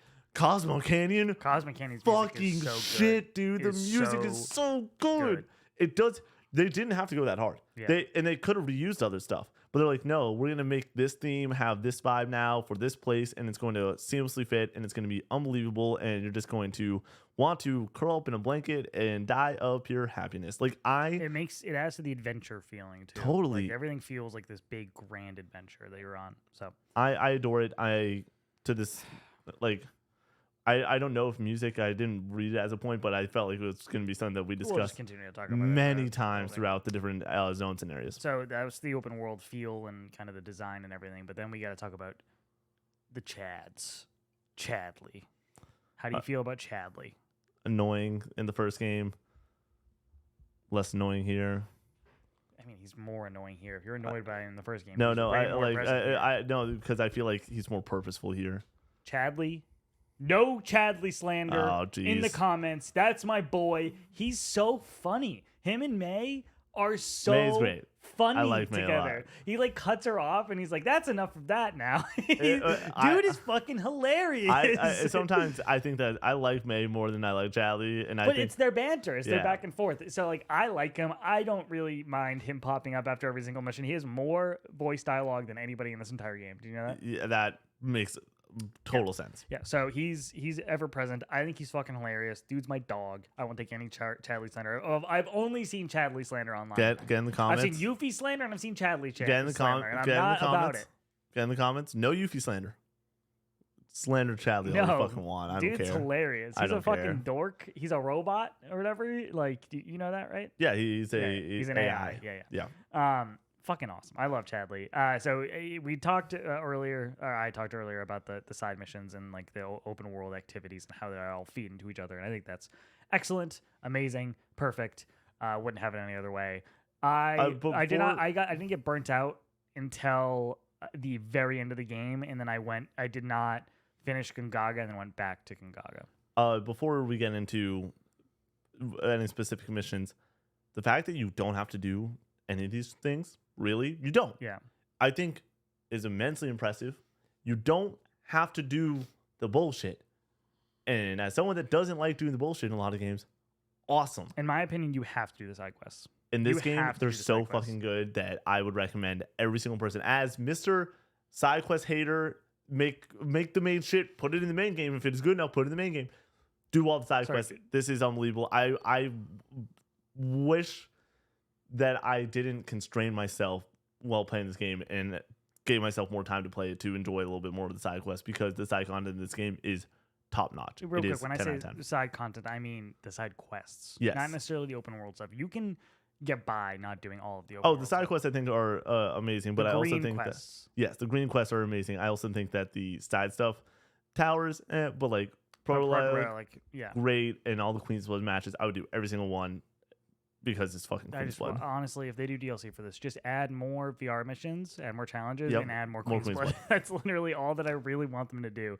Throw in one story moment where we get a beach episode. Well, we already got a beach episode. I was going to say just like a beach adventure of Baird and Red. Like, I just want those guys to hang out and crack a couple cold ones. That's all I want in the DLC. Alrighty, open world Chadley, Proto Relics. Let's talk about the Proto Relic missions. I can speak more to this than Nick can. I think that I've done every single Proto Relic mission except for Gilgamesh Island, but I have accessed Gilgamesh Island. I was just getting my teeth kicked in. These missions are fucking awesome. Awesome. They should be in the main quest, in my opinion. They are the champagne of side quests. Yeah. Like, they're so damn good and so damn fun. Have really great story. Yep. Have all unique. You don't know yet. Like, so you haven't started any of the Junon ones? No. Okay. The Junon ones are for Condor. Oh, hell yeah. And you have like, I'm not going to leave it at that. So there's other ones that like are just littered throughout all of them that have little stories. Mileage may vary. I think there's better Proto Relic missions. It's funny because Gungaga is definitely the worst area. It definitely has the worst Proto Relic missions. Oh. So it's just like, fuck. So it's a little bit of an ebb and flow there that I think that everybody should do the Proto Relic missions, especially the ones in Cosmo Canyon. I think are really cool. That's another mini game based one that is even more in depth than Fort Condor, which is insane. Yep. I can't believe that. I didn't like it because it was so in depth. And I was really wanting to finish the game at that point that I was like, I can't. There's like an auto equip type deal in that, and I was using it every single time. But like, if you're really into this kind of stuff, you could nerd the fuck out about it. I just want to throw out there, nobody was making Connor beat the game in the way that he beat the game. It was awesome to consistently be like, why are you doing everything? Because I fucking want to do everything. This is special. Like, I was having like a moment with this game, and now when I review it eventually, it's become like I want to do a semi-completionist run where I do all the side stuff and then like do all the side quests, do all the main story, or the open world stuff, and do the main story, and then that'll be my review. And now I'm like, well, I've taken so long, and I'm enjoying it so much. Maybe I really should do every single like thing. VR thing, and then maybe I should just platinum the game and then do a platinum review and like talk about my experience then, because like, what does this game feel like after 200 hours? Like, how like, I think that's now that I've taken so long on it, I might as well do the most like have a completely different perspective than most people will when giving a review of a 200-hour save on like how I feel about the game, because I think that it lends to a really unique perspective. And yeah, that's kind of where it comes down with the Proto Relic stuff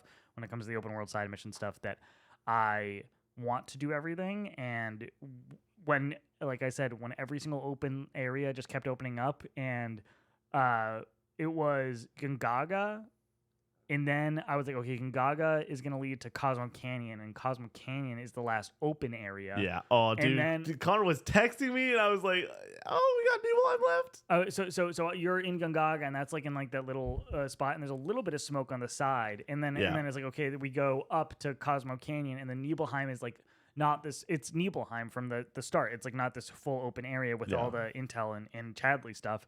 And then it goes over to Cosmo Canyon. You're like, what the fuck? And then it goes up to Nibel, and I was like, and it's another open area. I'm like, Jesus fucking Christ, how much is in this game? How big is it? Like, I thought there was another area too. Yeah, Connor was texting me. He was just like, there's another one. I'm like, oh, I don't want to be the bearer of bad news. But it's fine, because there's still, at the end of the game, there's still like a smoke thing up there where I don't know how the fuck they're going to surpass what they did here. There's not enough stuff left to do what they did here, which is fine. If it's more linear like Remake and like has like a tighter experience, and then they flesh out the stuff that you can go back to the other areas and it will be do more very activities. Fleshed out within every single area. I completely think that this game is going to, the next version of this will be at similar length, very similar length. Oh my God. And if it takes 4 years, Jesus Christ. It's going to take less. It's going to take less than 4 years. If they actually just put pedal to the metal on this and like actually get this series done in 10 years, which we all thought based off of Square Enix's track record and how they treat like Kingdom Hearts and other Final Fantasy games, that it's going to take like 3 decades. The directors are getting too old. Like they wanted to make sure that they got this done in a time that made sense with their life. Like that it's tough. But creative director Nomura. We'll talk about Nomura later. Oh, yeah. So then that leads us into Queen's Blood. Let's talk about Queen's Blood a little bit. Most underrated part of Queen's Blood is the music. Music in every single matchup, whether it is just a standard matchup or an intense matchup, or you're fighting red or whatever it is. The music in the Queen's Blood matches are damn good. The jazzy, scatty, just all about it. I like the little stories before going into it with each character, like on like kind of why they want to play Queen's Blood. It's awesome, cute and ridiculous. Another feed into like the just goofy nature of this game that's also like very serious. And then like I don't think this game is particularly difficult when it comes to the in-game stuff. Like I beat the final challenge in like a couple tries, and you just have to like have a certain kind of deck to like really kind of bang through it. Were you rocking a destroy deck for a lot of this or anything like that? That's what you have to do at the end. Yeah. To finish the last thing, you have to use a destroy deck where like you're getting points for like just destroying your own shit. There's ways to break it and ways to like, but like either way, like I was using a lot of the early cards that I got, and like you're getting a lot of cards and a lot of new stuff, and I feel like you could dig into it a little bit more, especially if they do a PvP mode for this eventually. I don't think they will do it in this game, but I think there could be a Queen's Blood mini small $20 game at some point where you can play against each other. Give me a fucking deck in person. I want to play with Connor every night. That could be a thing, but I don't really know how that would work. What do you mean? You just shuffle up a deal. Will there be a description of what each card does under it, or like how does that work? Yeah, it would have a pathing description on the card. Yeah, okay. So it wouldn't be just the regular. Anyways, it would be the card, real life phone game. If this is I'm dead serious. Square Enix, never, ever put this out on my phone. I need to be productive. I need to be able to work. I need to be able to. If you put this on my phone, I will legitimately be screwed. Like I adore this way too much. I will be screwed. It's like, excellent. But I do think that playing against computers in this game, you don't really need to play that hard. Like I was losing a few games right now. You get it eventually. Where like it seems like I if they do this, then I do this. If they do this, then I do this. And I was never getting thrown anything that I was like, oh, what? Like I can't do what my strategy was. And if I fucked up, it usually was like I fucked up, restart again, and then I can still do exactly what I was doing and just not fuck up in that one area and win. Like that was my only problem with it, but I still, even with it being easy, quote unquote, I was like, this is still fucking awesome. Like I'm still having a great time. All right, that was Queen's Blood. We are moving into point 11, the Turks. How do you feel about the Turks in this game? Elena, rude. Reno shows back up at the end. Sung, how do you feel about the Turks? Fucking awesome. Yeah, they're badass. They're dude. so good. They're so cool. And every single moment they show up, I'm like, yes. Like Connor said really early on in this, after you started getting into this point, I'm gonna go and check how long we've been going for because I just want to get some sort of timetable of how long this is gonna go for. We're gonna be gushing about this game. That's going to be what a large portion of this podcast is literally just praising this game. Put my hair up. Yes, like every single moment they show up. Yes. See the Rude. It was like, I'm not holding back on you anymore, or whatever. To Tifa, he's like, I'm gonna beat the shit out of you. You know I have a crush on you. I like you, but it's on. Like, Rude, awesome in this game. Elena, awesome in this game. Reno showing back up, awesome. Yeah. Sung. Do you know why he's not in this game as much? I just know that he's on vacation, but The voice actor died. Oh, really? Yeah, the Japanese voice actor died, and they decided to take him out more than he would be in the game originally. Well, rest in peace, and thank you for delivering the voice of one of my favorite games ever. I think they replaced him completely in this game. Yeah. For the Japanese voice actor. So it's just interesting to see how they're going to manage that with part 3. But yes, well, rest in peace. But that is why he's not in the game as much. My hair look good. I can never tell when I. You're good. You're good. It doesn't.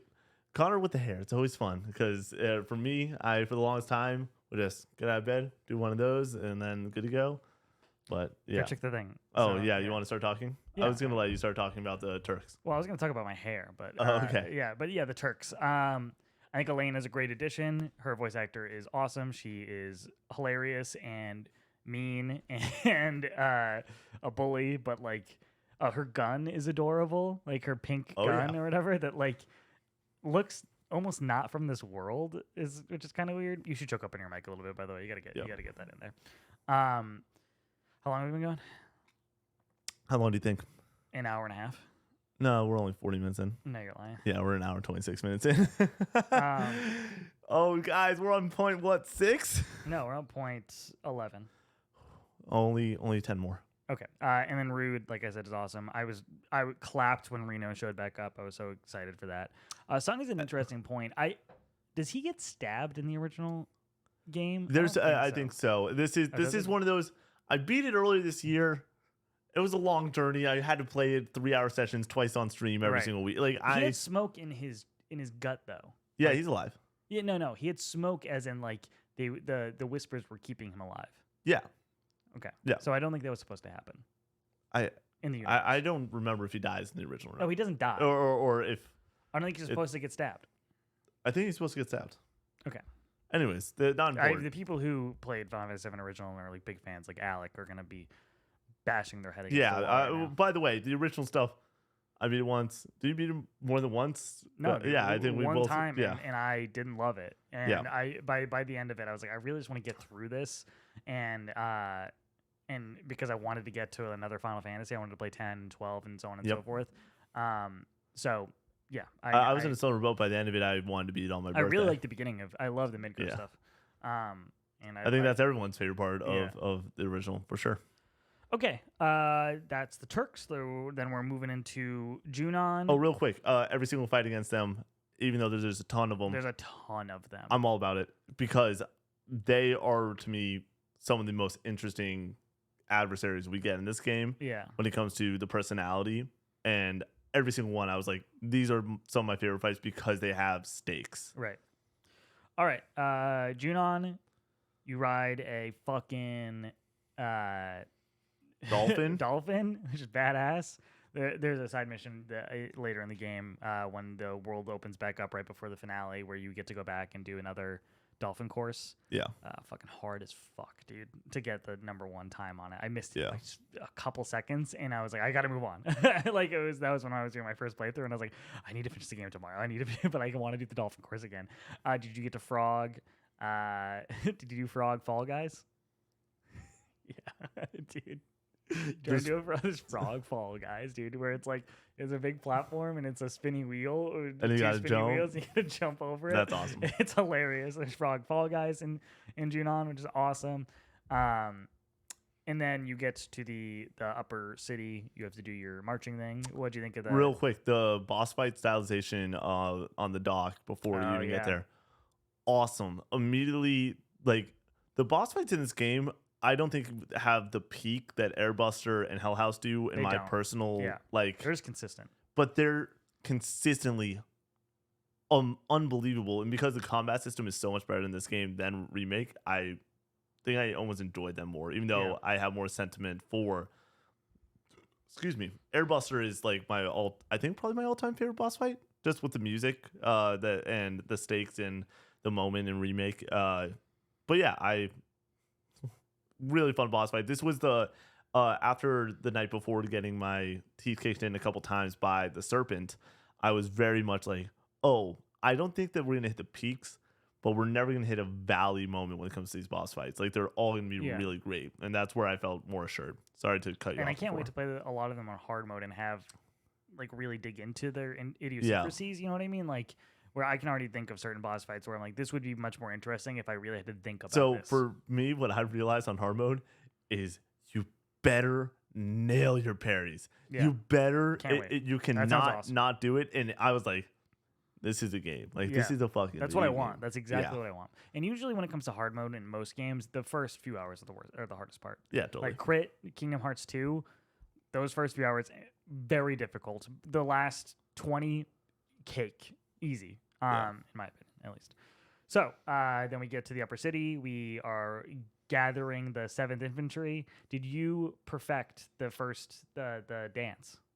The swinging of the perfect? I don't think I perfected. I don't. You have to get the. There's a trophy for getting the #1, like highest really? rank or whatever. In like, I think I made one mistake when I went for it. One mistake. It made me so mad. Yeah, I didn't know there was a trophy. I restarted it 3 times. Oh, I didn't. I didn't restart it. I got to the very end, and I was like, I got to keep going. Yeah, for me, when it comes to rhythm-based stuff like that, I'm solid enough that if I need to go back and get a trophy, I'll be able to do it. It was cool to see Aerith and Tifa and all of them in that environment and in the uniforms. It was adorable. And going around getting everyone in the Midgar 7th. Did you get the Rude? Oh, I got the Rude one. Yeah, and I've watched, like I said, I've watched a few streamers play it. Literally last night I watched Snowbike Mike from Kind of Funny Games play through that and get to that moment. And it feels like you're going to Disneyland and you see all the kids see the magic. Watching Snowbike Mike play that and have the same thing where I'm like, oh, it's not just me that thinks this is the coolest shit ever, but the pure magic of this moment on his face. Like this game of the Rude thing, of walking in and everyone's bald and you need to shave your scalp if you want to be like it's. Awesome, it's great, and it's silly, and it's this world, and small moments like that is what make this game very special. Alrighty, and then so we do that. Yuffie tries to kill. Real quick, who shows back up? Roche, dude, back on the bike, baby, and he's hilarious. Roche is undefeated on just like it's the 4th chapter of the game, chapter 4, obviously with the first go around, it's a similar moment in the game. You get the introduction, Roche. It feels right. Like he's not supposed to be a big character, but he's just another flesh out the world sort of deal. Yeah. And for him to show back up in this moment, it's awesome. For him to win and then sign the camera, it's awesome. So I don't think they win if you do it perfect. Really? Yeah, that's what I'm saying. Oh, if you do so there's the 2 prizes. You know what I mean? Yeah. So one of them, you have to win the first one. Yeah. To be able to get the trophy. Oh, so you can literally win. You can beat out Roche. Yeah, I think so. Oh shit! I think that's what it is. Oh man. I assume. I thought you were talking about the practice version of it. No, like the main showing. Okay. Yeah. Also the commander lady, Laura and I were like, we want her to kill us. She's like, oh, geez, Louise, what a gal, a woman in uniform. You know what I'm saying? So then Yuffie tries to kill Rufus. Awesome. Yeah. Before that, though, Rufus decides to cut a deal. Yeah, and he's like, so sick, so sinister. You stay out of my way, I'll stay out of your way. We have an enemy of my enemy. We want you to go out and kill Sephiroth. Which is funny though, because does he just turn completely because of the Yuffie situation, and then they like start hunting them down again and start? He's convinced that was part that they were trying to kill him. Okay. Yeah. And then like he also has that moment later in the game where. So he's like, we got to think bigger. We're not going for the promised land anymore. Like, that was my father's thing. I'm going to go do my own thing. And then it just seems like he just says, oh, fuck it. We're just going to go back to doing what my father was going to do. Yeah. I thought that was a little weird. It's weird. Rufus's motivations throughout this game, I'm excited to replay him and really dive deep on what he wants. Yeah. Because he has a moment where it's like, yeah, my father wasn't that bad. Like, even though right. Yeah. It seemed like he hated his father at points. points. Originally he clearly hated his father. Yeah. He despised his father. So then, like, it seemed strange, like a strange jump. That's one that I think we'll get a lot better on a replay through of better understanding the whole game. Yeah. And that whole marching sequence, just real quick, I thought it was cool to do that mini game again from the Honeybee Inn, and I think that rhythm. But also not just the Honeybee Inn, to go and have a marching sequence that reflects FF7 original, like, is dope. It's super awesome. Yeah. I mean, they had to have that. Oh, I know, but it's just like for it to be perfectly enabled in this remake it's just so good. Every single thing is just, let's take this thing you enjoy from the original, let's make it perfect. Let's make sure that you fucking nail it, and every single time they nail it, it's great. So then we hop on a cruise to Costa del Sol. Barrett is wearing a sailor's uniform. I know that back in Junon he is, but still, god damn. I mean, that's in the original as well. I know, but it's so good. You finally get Red in his Shinra uniform, which they do in the original, but then the way they do it here is hilarious. This is one of those moments, dude, that I'm just like, this game rules. Yeah. How does it pull this balance off? Fucking Michael Jackson, Red 13. Yep. And then serious ship moment where the captain is like murdering the infected people. Dude, the Mako infected people. Is like, when Red 13 comes out, starts dancing, moonwalking, all that good stuff, and then it cuts to the kid crying, and then the mom goes, "He can't hurt you." It's like, how do you do this this well? Like, how do you understand these characters this well? How do you understand these moments this well? This humor this well? Like, and I think that's another thing where, like, maybe part of the reason I enjoy this game as much as I do is they get my humor really well. Where, like, all of the jokes that were so there funny, dude, landed so well. Funny. Connor texted me.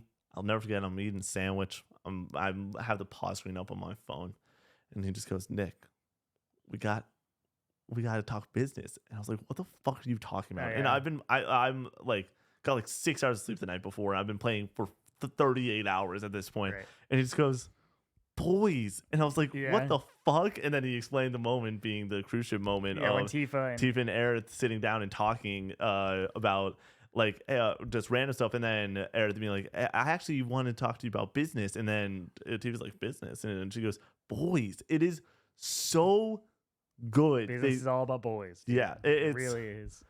They're hilarious. Are so good. And like both of them together was always elite. Like it's always really, in my really mind. good. Like, I know this is that scene in Parks and Rec where it's like, this is my boyfriend, whatever, and this is his boyfriend or whatever. And Cloud is like, this is my girlfriend, this, and this is her girlfriend or whatever. Yeah, it's so good. I genuinely, this is just all heart. I think the end of chapter 4 with the Roche fight, which, by the way, once again, watching that last night, the music in that fight is spectacular. The lights, music, like for that entire Roche fight is just like, dude, so good. The intensity of Junon followed by the alleviation that is this cruise ship and then Costa del Sol. You also get the Genova fight on the cruise ship, which is also intense and spectacular. Oh, dude, the music! I literally, so good. The music in this game. Anyways, but yeah, I loved every single part of this cruise ship sequence. This was the moment that during I was playing it. I had Thursday stream. I was playing all of Thursday and a bit Wednesday night. I was like, I'm so fucked because I am just in the middle of a story sequence in Junon. And I was like, I understand Costa is probably next and everything. I need to get there. And then for it to be you have a Queen's Blood tournament. I paused the game with like an hour before a stream, and I needed to eat food and I needed to set up and do everything, which normally takes me about an hour. I was like, this is perfect. And not only was it perfect, give me as much Queen's Blood as you fucking want. I love playing the card games, and I mean, I love card games in general, but playing these games, everyone knows I'm a big Tetra Master guy. Like, I adored this shit. It was just so good. This is a moment that on the playthrough on hard, I'm stoked to go back and replay and enjoy. Then we get to Costa del Sol. Run back into Johnny again, voiced by Yuri Lowenthal, which is really cool. You know that, right? Yep. Yeah. Spider-Man himself. Was excited to see him back. Very charismatic, great character, honestly. Oh yeah. And then we get the beach scene, which is hilarious, and people on the internet freaked out about the beach scene or whatever. How does Hojo just got ladies draped all over him? He's got that money. I think it's importance in money or whatever. Okay. Yeah, status. So that was pretty cool. Cloud fights with the umbrella at some point, right? Before we get into it, the mini games in Costa. Yeah, we'll get to it. Oh yeah. So where do you want me to dial it in on the beach scene? It fucking hysterical, awesome. Sure, your dash of horny. Like it's all there. This game remake is horny. Rebirth tones it down quite a bit. Yeah. Which is nice. By the way, also something we didn't mention on the cruise ship. Everyone from Wall Market shows up except for the Chocobo Bill. Like he shows back up in a side mission deeper in the game. But it's Madam M. Is it Andrea Rodea? Is that the guy's name?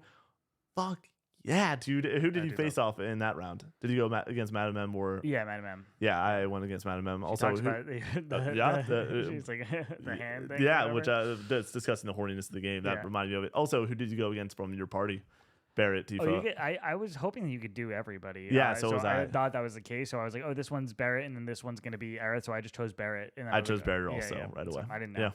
I would have probably done Aerith. Anyways, but the beach scene is great. It's the beach episode. It's stupid and fun and ridiculous and legitimately, yes, very horny. But like, who fucking cares? I like it's fun. I'm not gonna bring out the pitchforks, but everyone before the game you released saw that scene. That was the only thing I saw. Yeah, and I was just like, I was like, oh shit, here we go. Yeah. But yeah, I mean, and like the dialogue at the start of it is it's funny. It's light. When they walk down and Red 13 is standing there like, how do we look? And he's like, yeah, like it's awesome. It's really fucking it's funny. Really funny, dude. Then we're in Costa del Sol. I guess before that you do the mini games, the Rocket League, the Red 13 Rocket League, which is a ton of fun.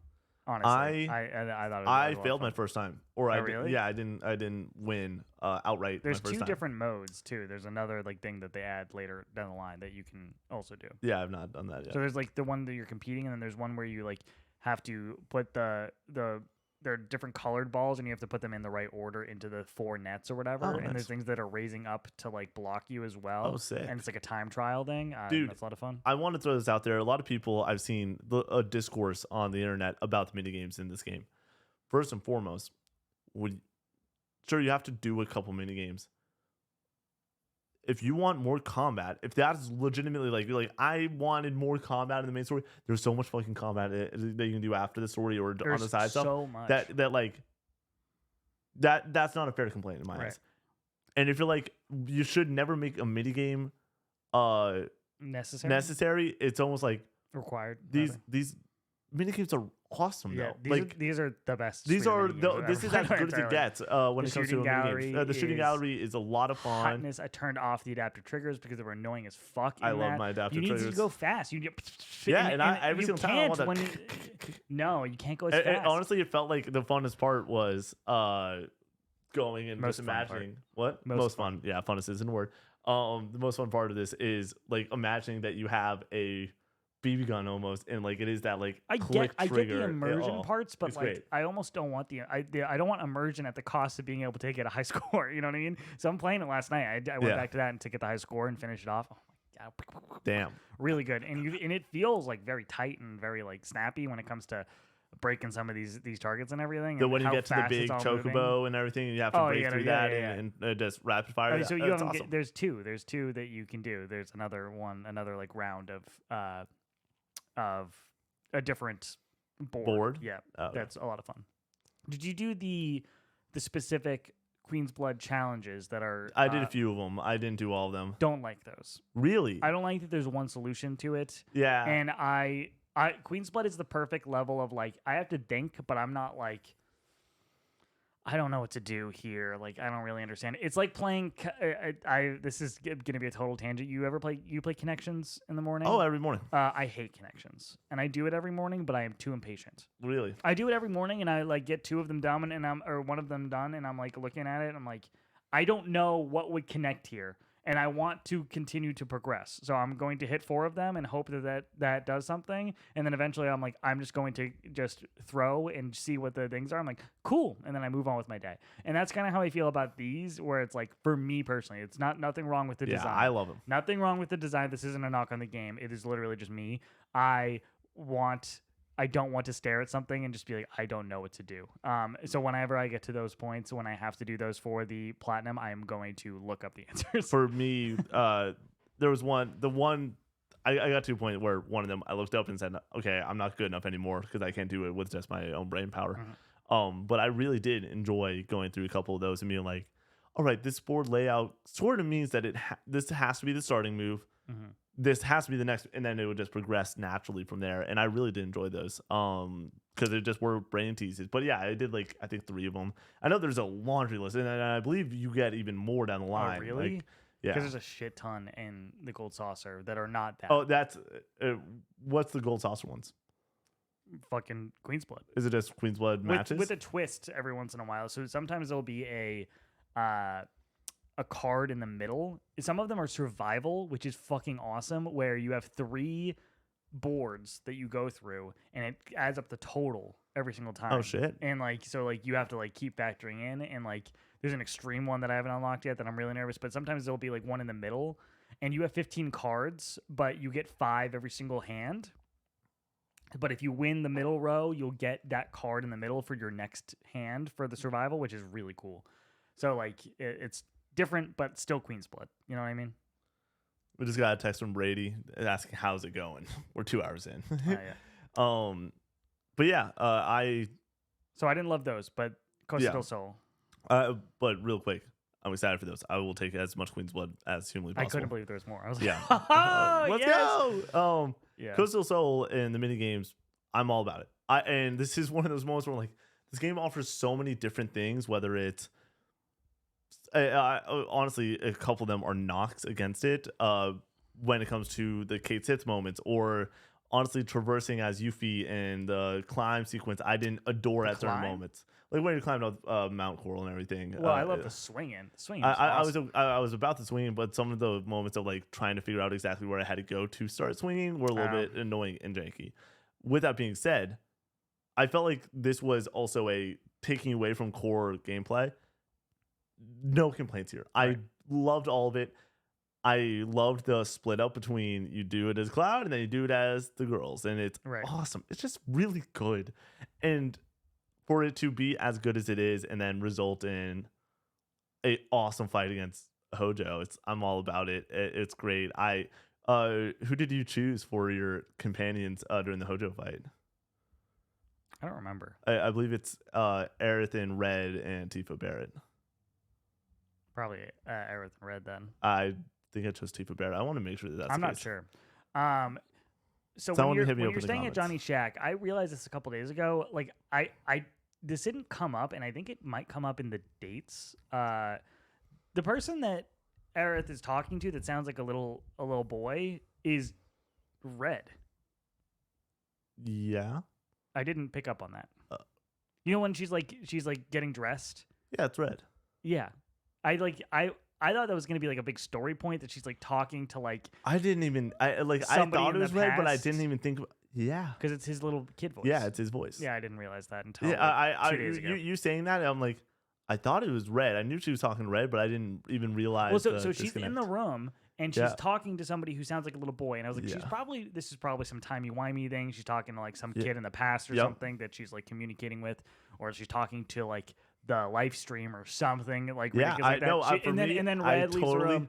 She's talking to Red. Yeah, so I knew it was Red. Didn't connect the voice stuff. That's really funny. But also, once again, I believe I was playing that at like 10:30 after playing I didn't connect to when I was long playing day. Yeah, and so because I was thinking, I was like, that never really came back up, and I was like, oh, it was because you're talking to Red, and that gets resolved. You should know that after Cosmic Canyon or whatever. Okay, cool. Costa del Sol. There's no weird traversal thing in Costa del Sol, right? Other than the zip lines, the segways, dude. Oh no, sorry. I mean in the open world area. Yeah, no. There's zip lines and like that's it. Yeah. And then did you do the Musclehead gym missions at all? The crunches? No. The crunches return. Dude, I'm all about the crunches in the remake. I mean, I perfected it. I did the highest level or whatever. Yeah. Like, Jesus Christ. It's difficult. So that's a lot of fun. Then we go to the Gold Saucer. We're going up Mount Corel, right? Or whatever. And you get to the town that Barrett is from, and he's not welcomed warmly. Immediately heartbreaking. Yeah. You're just like, to see this man that is just the rock of the group, that is legitimately he's got to carry that load. The leader.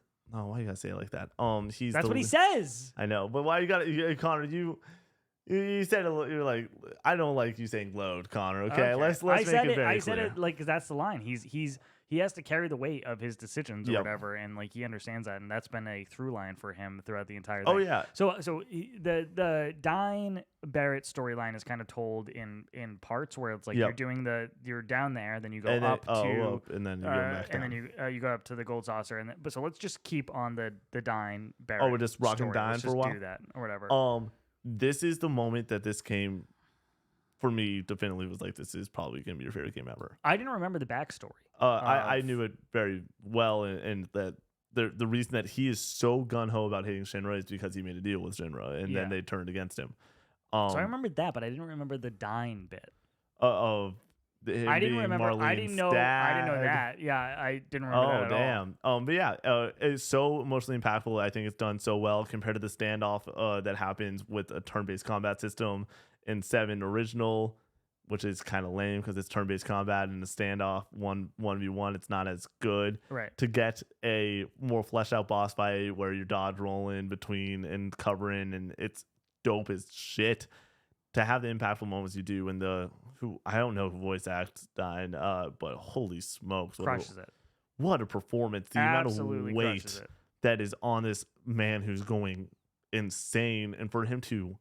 His struggle and his back and forth. His understanding of like, holy shit, Marlene's alive. Like, just everything. Barrett getting emotional is like your dad getting emotional. Yeah. It is always going to hit way harder because you don't expect it. And for him to plead with his friend, it hits so hard. And for me, it's a moment I discussed with you. He never gives up on him. Yeah, he never. He's going crazy and like very clearly like is lost. Is gone. He's gone. And everyone's like, we gotta move on or whatever. And he's like, no, like we're gonna try to figure this out. For this whole sequencing to end, this is like one of the top 10 moments in this game for me. I think it's like maybe the best moment for it to end and Cloud's there with Barrett and everyone else is sort of like offside. And Cloud goes to Barrett. He's like, "Hey man, like we got you." Mm-hmm. And Barrett's like, "Yeah, I know." And he's like, "No, like we got you. We got you." I'm like, and he says, "I'm starting to think you mean it." Yeah, and it's like, "Fuck yes, dude. This game, dude, it's so good." The way that the acceptance of who these characters are and the actual hand on that like that. The actual power behind what they're presenting is so emotionally impactful. It's so, because these characters are cartoon characters so often. They're so ridiculous. They're so not grounded. And the way that thematically they just go into overdrive with Barrett being the first real shoe to drop. Mm-hmm. And then you get Red 13's background. And then fucking Temple of the Ancients with the backstories you get there and like how deep some of these characters go. Real quick, because we're not going to talk about Yuffie We'll talk about it at the end. Never Okay. It's real. Like the emotions that these characters have for each other feel real. That was what solidified it for me. That moment where I was like, oh fuck, like this is good shit. This is good character writing. Like that moment hit on an emotional level for Barrett, and for them to tie it back into the main cast with that moment between Cloud and him, it's like, fuck. Which that's my biggest compliment across the board for a lot of these solo moments where. Even like the Red 13 moment, it's not just the Red 13 moment, it's Red 13 and Barrett and their relationship building. And with this moment, it is Barrett all by himself, and he is the fucking hardest shell out there. He's a tough nut to crack. Like he is going to be strong, right? And for him to just be so fucking vulnerable, and for Cloud to see that and then uplift at the end, immediately I am sitting on the couch and I am fucking. This was the moment that broke me. Like where I say, like I cried a couple times throughout this experience. And most notably, I would say at the beginning of the game, I was like, this is just I'm back. We're so fucking back. Right. This was the moment that I wept, where I was like, I'm an emotional person, and I cry like 2 or 3 times a year to media based stuff. Like you can get me pretty easily. I don't do it that much. You can get me. For me, I see a lot of live shows, and there's certain moments there that come up. I see a lot of movies. Watch a lot of TV, and there's certain like tropes in media that get me real damn good.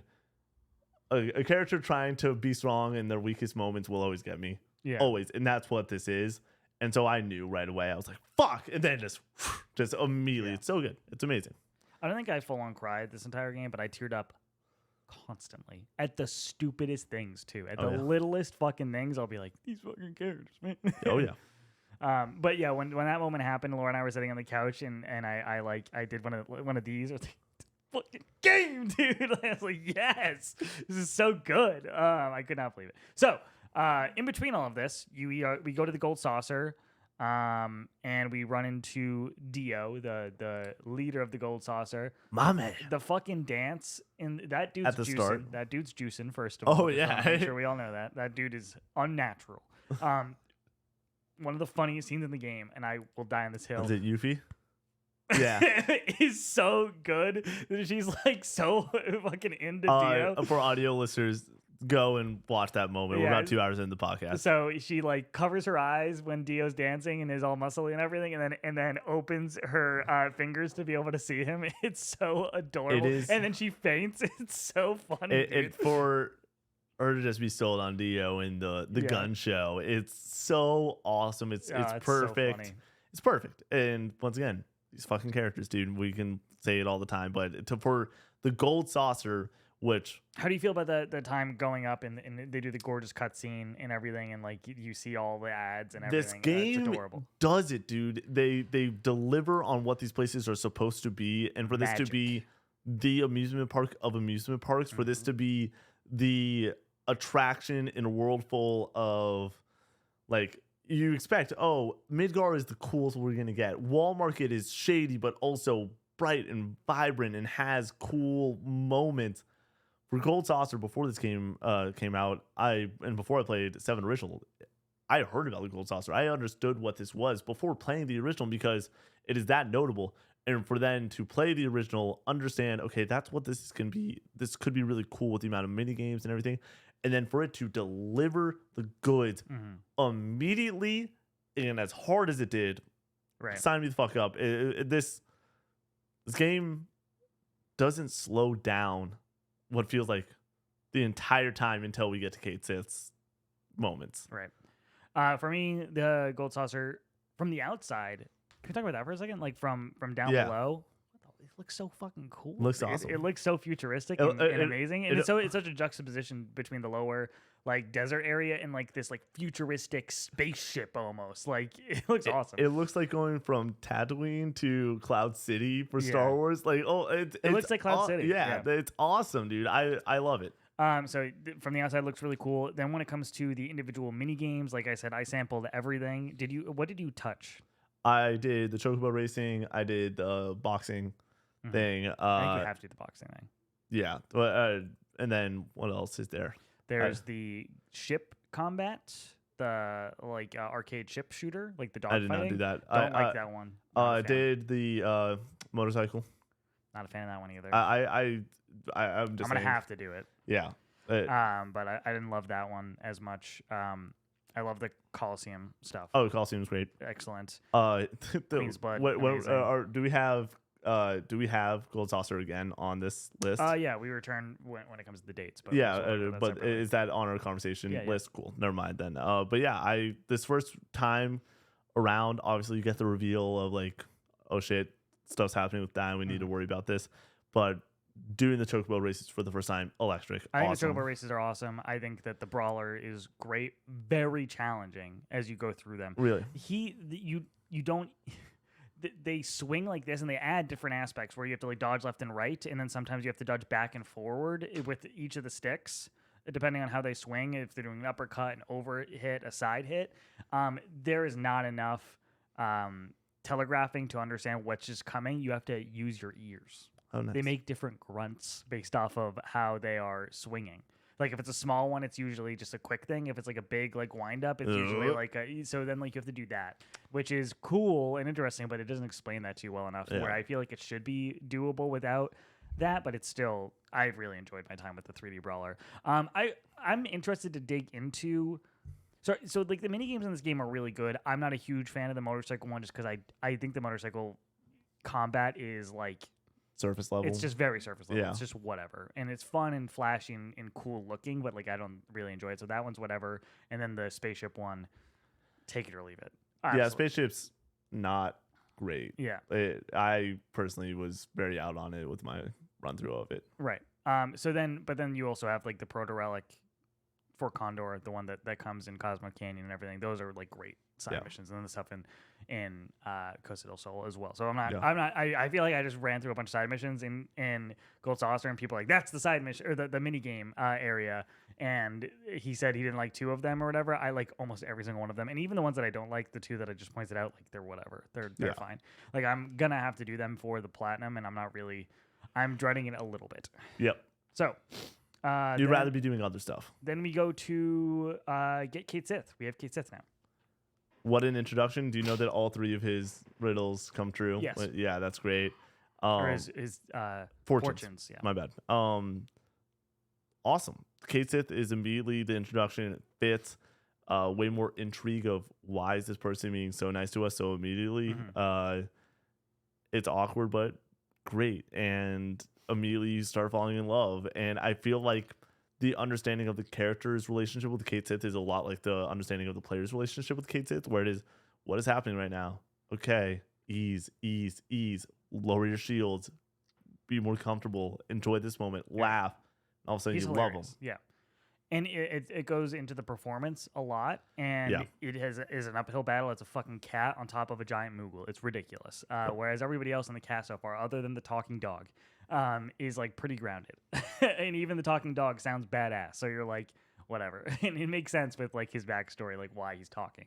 So then you get this thing doesn't even look like it should be here, let alone in your party, and joins into your party and is fucking hilarious and cool and extremely lovable. I think this just really comes down to the voice performance here.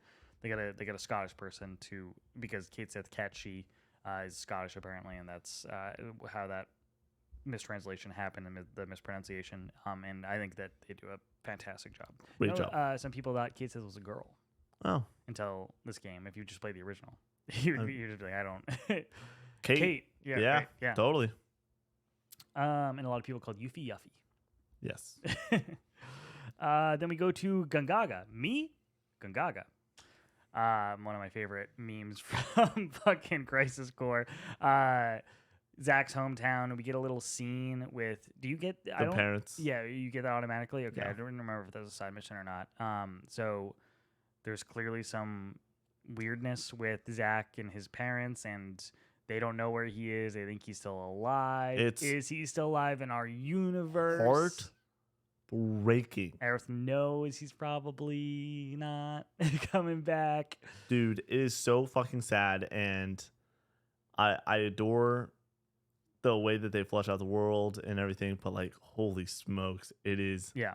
it's legitimately tough to watch, especially this game gives you more hope and love for Zach than anything else, and to go and have this definitive moment, it sucked. And once again, the characters are so damn good that the emotions hit on a moment like this that they could fall flat, and no siree, they immediately destroy it. Right.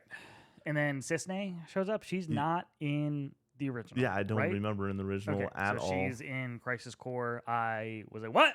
When she showed up, and she's big into side missions and everything. She has a few of them that are really interesting and cool.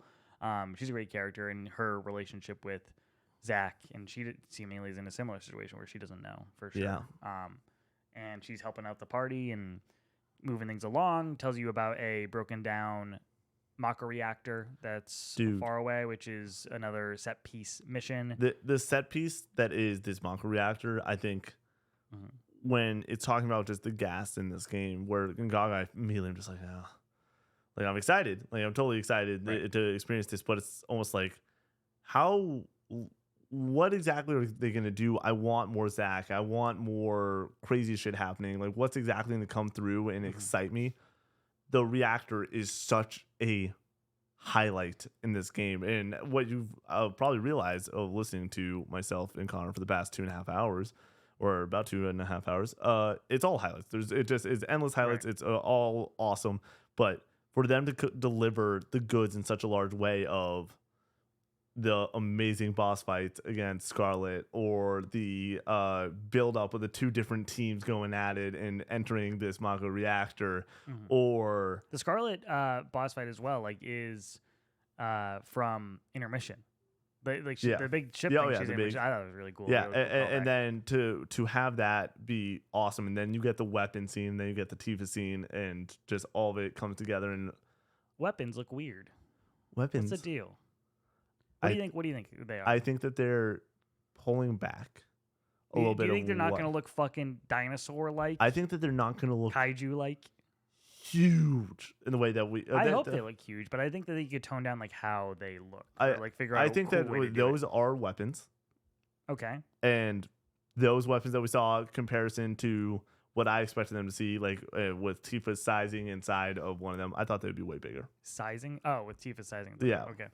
Well, Max Dude, the Final Fantasy expert, the Final Fantasy 7 expert, he said that he thinks that they're like kind of like they're the guardians of the weapons. They're like the little baby weapons to like go out and like kind of watch out, and they're calling to them basically. Okay, that could be exciting. I think there will be full on weapons. You think that there's gonna be big boys rolling around here? If I don't get to fight Emerald Weapon, I'm gonna be pissed. Okay, like the secret boss in in 7. Like, I thought there was a chance that they did it in this game. Yeah, there was something. So you got to fight one of them or something like that. It just like have it be like earlier than it was, or like have it be like an additional weapon, just some weapon that you fight that isn't in the original game, to like have some sort of big scale boss fight. That could be a really interesting way for them to improve on the next game and have something really interesting where you have like really, really big scale boss fights. Yeah, especially if it's a PS6 game, which I think there's a chance. Yeah. Yeah, it's probably a PS6 game. Yeah, that's tough. That's sort of disconnected with me being like, it's gonna be a launch title or something. Dude, I think it's 2028, so or sooner. Yeah. So which could be a swan song for PS5. Yeah, but if it releases on both, it's like I'm getting a PS6 for that. Oh, hopefully we are doing this in a similar way at that point, or even a big way, and of course we would get PS6s run the best stuff possible. But yeah, I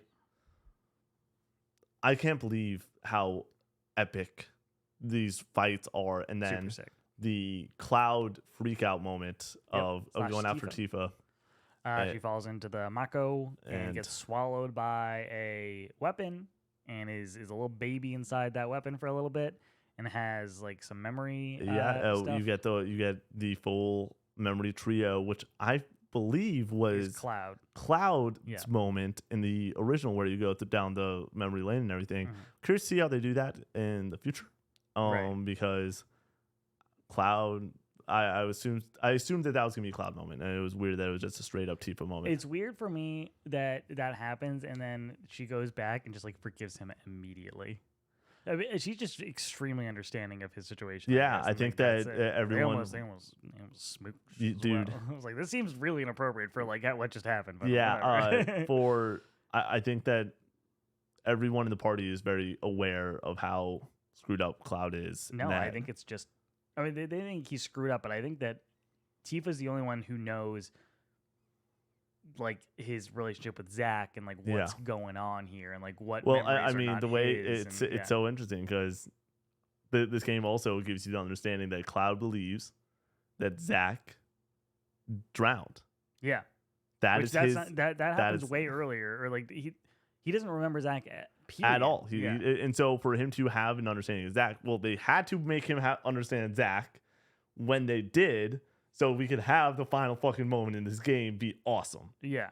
I guess that's a fair point. Yeah, you have to have a relationship with Zach, or else you can't have that moment. Another funny, really endearing moment with Cloud or with Yuffie and Kate Sith with them against the door. Kiss, kiss, kiss. And that was one of the first moments with Kate Sith where I was like, this guy's fucking hilarious. And Hilarious. And then, do you know what Aerith mouths? I saw something on the. I internet. don't know. I have no idea. I'll look it up. It's on the internet. Somebody mouths read it really well. Yes, because Aerith mouthed something to Tifa after they. Potentially smooch. I assume he was like take care of him or something like that. Because like we said, Tifa is the canon girlfriend for Cloud clearly. So then we go to Cosmo Canyon. We fly on the. Oh, I didn't even put this in here. We fly on the tiny Bronco. Baby. To Cosmo Canyon. We get our introduction to Sid, who seems to have some sort of relationship with Aerith's mother. So he's smitten with helping the party out because of that, and this kind of gives you access to the open world and being able to jump from one location to one location quickly by flying from point A to point B. But Sid's cool. He gets introduced weirdly here because you meet him in Rocket Town in the original, and that should be in this game, and it is not in this game based off of the timeline of how this all is going based off of the original game, and he shows up randomly, but I like him. He's cool. He interacts with the party well, and he's a little less snarky and assholey than he is in the original, but he still kind of has a kind of snappy flair that I really enjoy. So yeah, we get Sid. We go to Cosmo Canyon. Red 13 is from Cosmo Canyon. We're going to Bugenhagen. It's Bugenhagen. Bugenhagen? Yeah. I always said Bugenhagen, just based off of how you read it. Yeah. So then we are going to Bugenhagen, really? Yeah. Okay. I don't know why I didn't even pick that up. This is the best open world section in my opinion. It's so stylish. It's the music's so good. The music is excellent. The traversal with the chocobos and gliding from one. There's these fans, these massive fans that like get you to higher areas, and you can jump off of them and then fly to like other ones. Really cool, really interesting traversal. Love it. We go up to Cosmo Canyon, the main city. Is there a name for the main town? I think it's just Cosmo Canyon as the main town. Yeah. We go to Bugenhagen. That's what you said? Bugenhagen? That's what you said. Is it Bugenhagen? Oh, really? Bugenhagen. Oh, I'm totally tripping out. Bugenhagen. Maybe I'm fucking up at this point. I don't even know. We go to Bugenhagen, and we're 3 hours into a podcast, Connor, or like 2 hours and 45 minutes. We go to Bugenhagen. Are we only 2 hours and 10 minutes into this? Yeah, that makes sense. Okay, yeah. It felt all of a sudden it like sort of hit me. I've been on content now for 12 straight hours, and I'm like, holy shit, dude. Yeah. We're still just starting. I'm very excited. We go to Cosmic Canyon. We go to Bugenhagen for some answers. He explains the life stream and the planets to us, and the weapons and all that kind of illustrious backstory. Were you upset? What? So my understanding was this is one of the few people that is very omnipotent in the universe. I thought we were going to get something to do with Zach. Timey-wimey stuff? Yeah. Not even timey-wimey stuff. Literally, there's multiple timelines. Somebody in a off... That's timey-wimey stuff, yeah. Or someone that made a little bit more cut dry. And I understand why they can't do it, because that would really open up a can of worms. There's somebody, though, in one of like the religious circles that breaks it down. It's awesome. Look at that clip online if you haven't seen that. Of like what literally is happening in the world. It's really, really awesome. So the live stream is memories, right? and experiences, I guess, and that's where it gets its like power. Memories in the earth and coming together. It's very ethereal in nature. I feel like I don't know. So it's omnipresent. It's the force. It's literally the force. It's just but it's also its own thing because I feel like it's way more hopeful and way less stringent, and everybody has this in them compared to a select few. It feels like it's awesome. So we get Red 13's backstory here when he goes into town for the first time and talks. He goes and lets off his gruff exterior and his gruff voice, and you find out that Red 13 is in fact 7 years old, and he's 70. He's just a pup. Yeah. He's 70, but he's still a pup. Yeah. In Red 13 years. Yes. So he's a pup. He's a little child, and talks like a child and has a voice of a child, which is very cute and adorable. And you start getting his backstory. He has to go do a trial to become a watcher. Is that what it's called? And he hates his father because he thinks that he was a coward and didn't protect Cosmo Canyon the way that he was like supposed to. And you get like his whole backstory with this trial and figure out that his father laid down his life and took the arrows and protected. He's the protector of something. I forget what the exact terminology is. When his dad in the statue, because he's there, he's still alive, but he's a statue now. When he cries, fuck, dude, just when he finds out that his son doesn't hate him and can look up proud at him and everything, and he's like, I want to be my dad. Yeah, dude, that happens in the original game. Yeah, it does. But does that happen automatically, or like is that a story moment? Or is that, it's a story beat. In the original, I don't know if it's a side quest or not. It is in this game because of voice acting and just the way it's all delivered, and going through the trials. The final boss in the trials, I died often too. Oh, really? Yeah. This was night 2 of me playing, or this was Friday night, so night 3 of me playing. And holy crap! Yeah, because when I was in Cosmo Canyon, I was like, and thinking about where I was and how much I had left. You did all of that in one day. After that, that's crazy. Yeah. Oh my god! Because you finished in the morning. I finished Sunday morning at 10:15, and Connor was outside my door waiting for me to walk in. I beat the last boss at like 9:50. It was great. But you stayed up till 5:30 the night. Yeah, but the Friday night playing this, it was 4:30 a.m. and I was grinding to make sure I beat that thing. It was awesome. I loved it. It was a great boss fight. Once again, the boss fights in this game, whether it is in the mines or whether it is Junon or whether it is here, all of them, none of them are 10 out of 10s, but they're all 9.5 out of 10s, 9 out of 10s. Awesome. Well delivered. Because of the music. The music makes the music, like you said, is the sauce. Like it's the gas. It's what drives your action so well. And I can't wait to hear Brady even discuss the remake boss fights and like go through that because the music's so damn good. And then experience these because it's just as good as it gets from a music and presentation standpoint. And then the combat's so damn good that it all works. Right. But yeah, I just want to shout out that boss fight because that was a struggle bus for me moment. I have Nanaki and Barrett written down here, but we kind of went over that earlier about their relationship. Amazing. Unbelievable. I loved getting those side mission moments there. And then we have the Gi, a race of people that cannot die. Do you know Papa Gi? Do you know this fact about him? Oh, it's the voice. It's the voice in the remake trailer, The Promise, long ago. Cool. I like that I hate to say it, I'm like, this is such a world fleshing out moment, but like, I don't think there's gonna be ramifications from this at all. Yeah, because they're literally like, you learn about the black material, and you're like, no, we're not giving that to them or whatever. But I think like this black material is going nowhere near you. I think it's really cool though the way that they talk about it, like the way that they're like fucked, like they want to just die, and they're damned to not being able to die.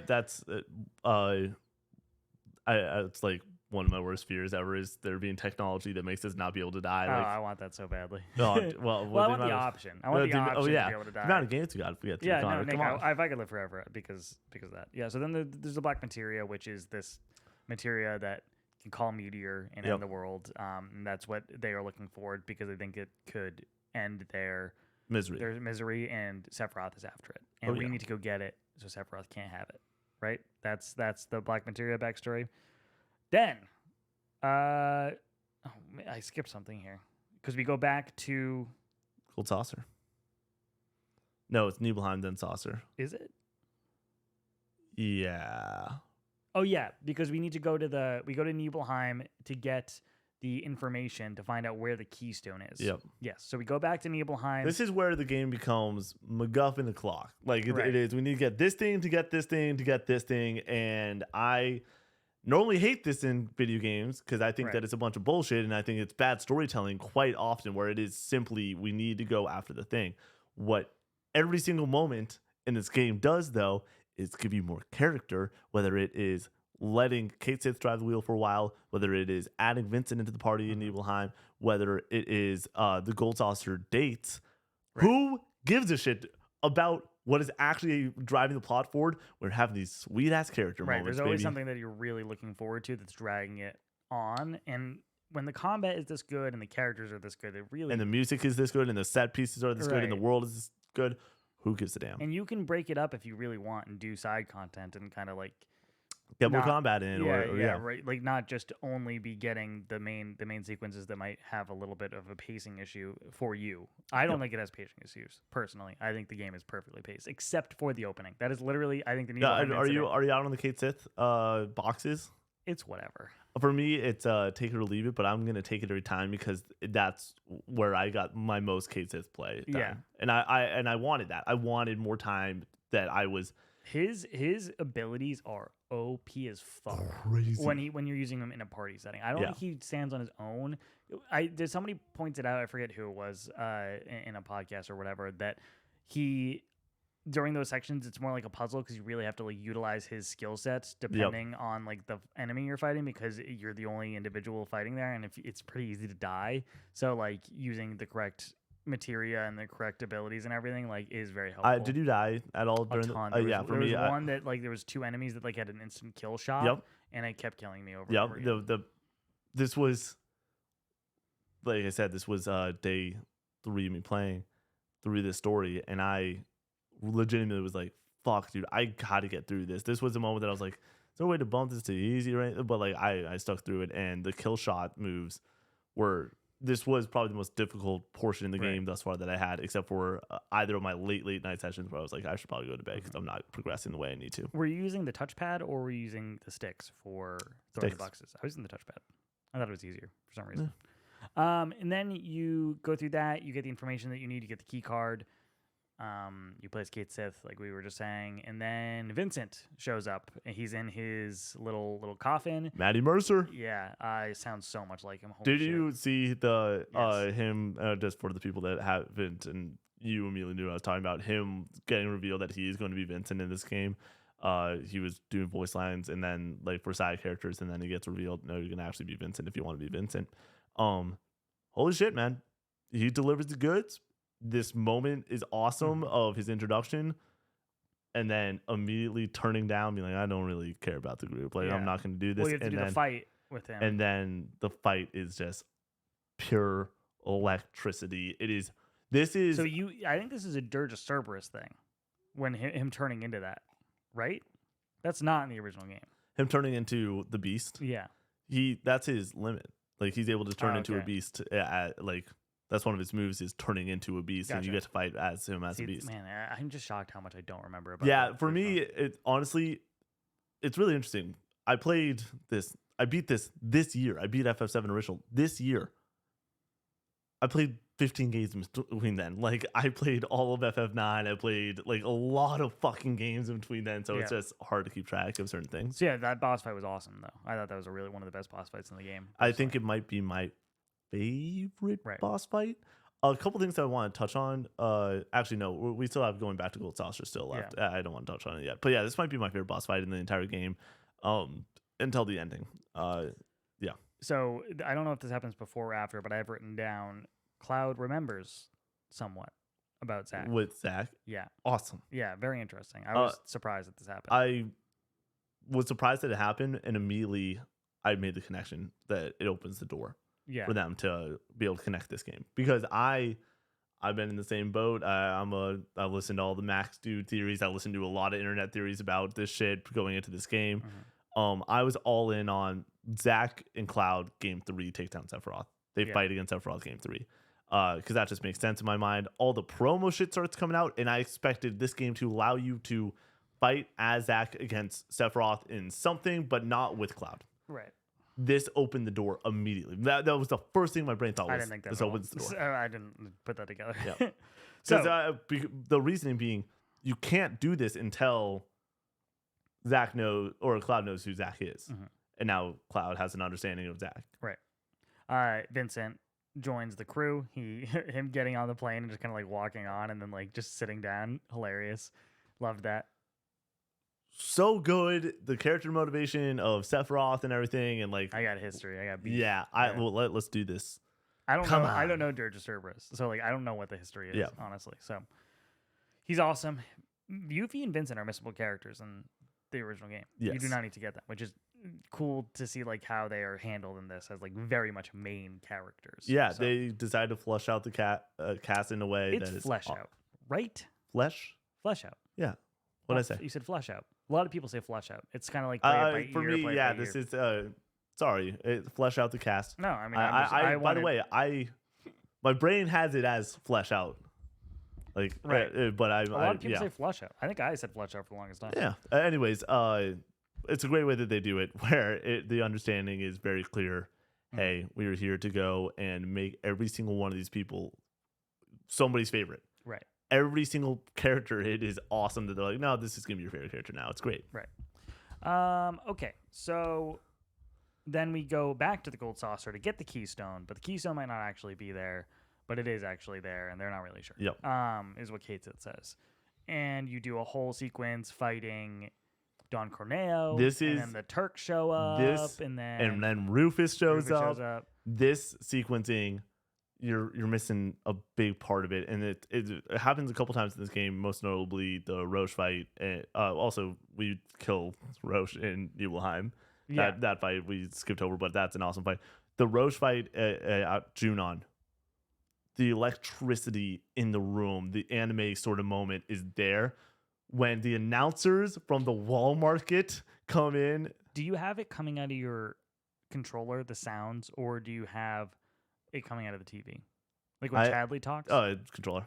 It is so bad during that sequence with the announcers. I actually like wanted to kill myself. Like I could not hear it. Dude, that for me everything was hitting, but the rap beforehand, the hype beforehand, trying to make gold saucers, dawns, whatever. Like, oh my God, I'm all in on this shit. Yeah. I'm just so fucking in.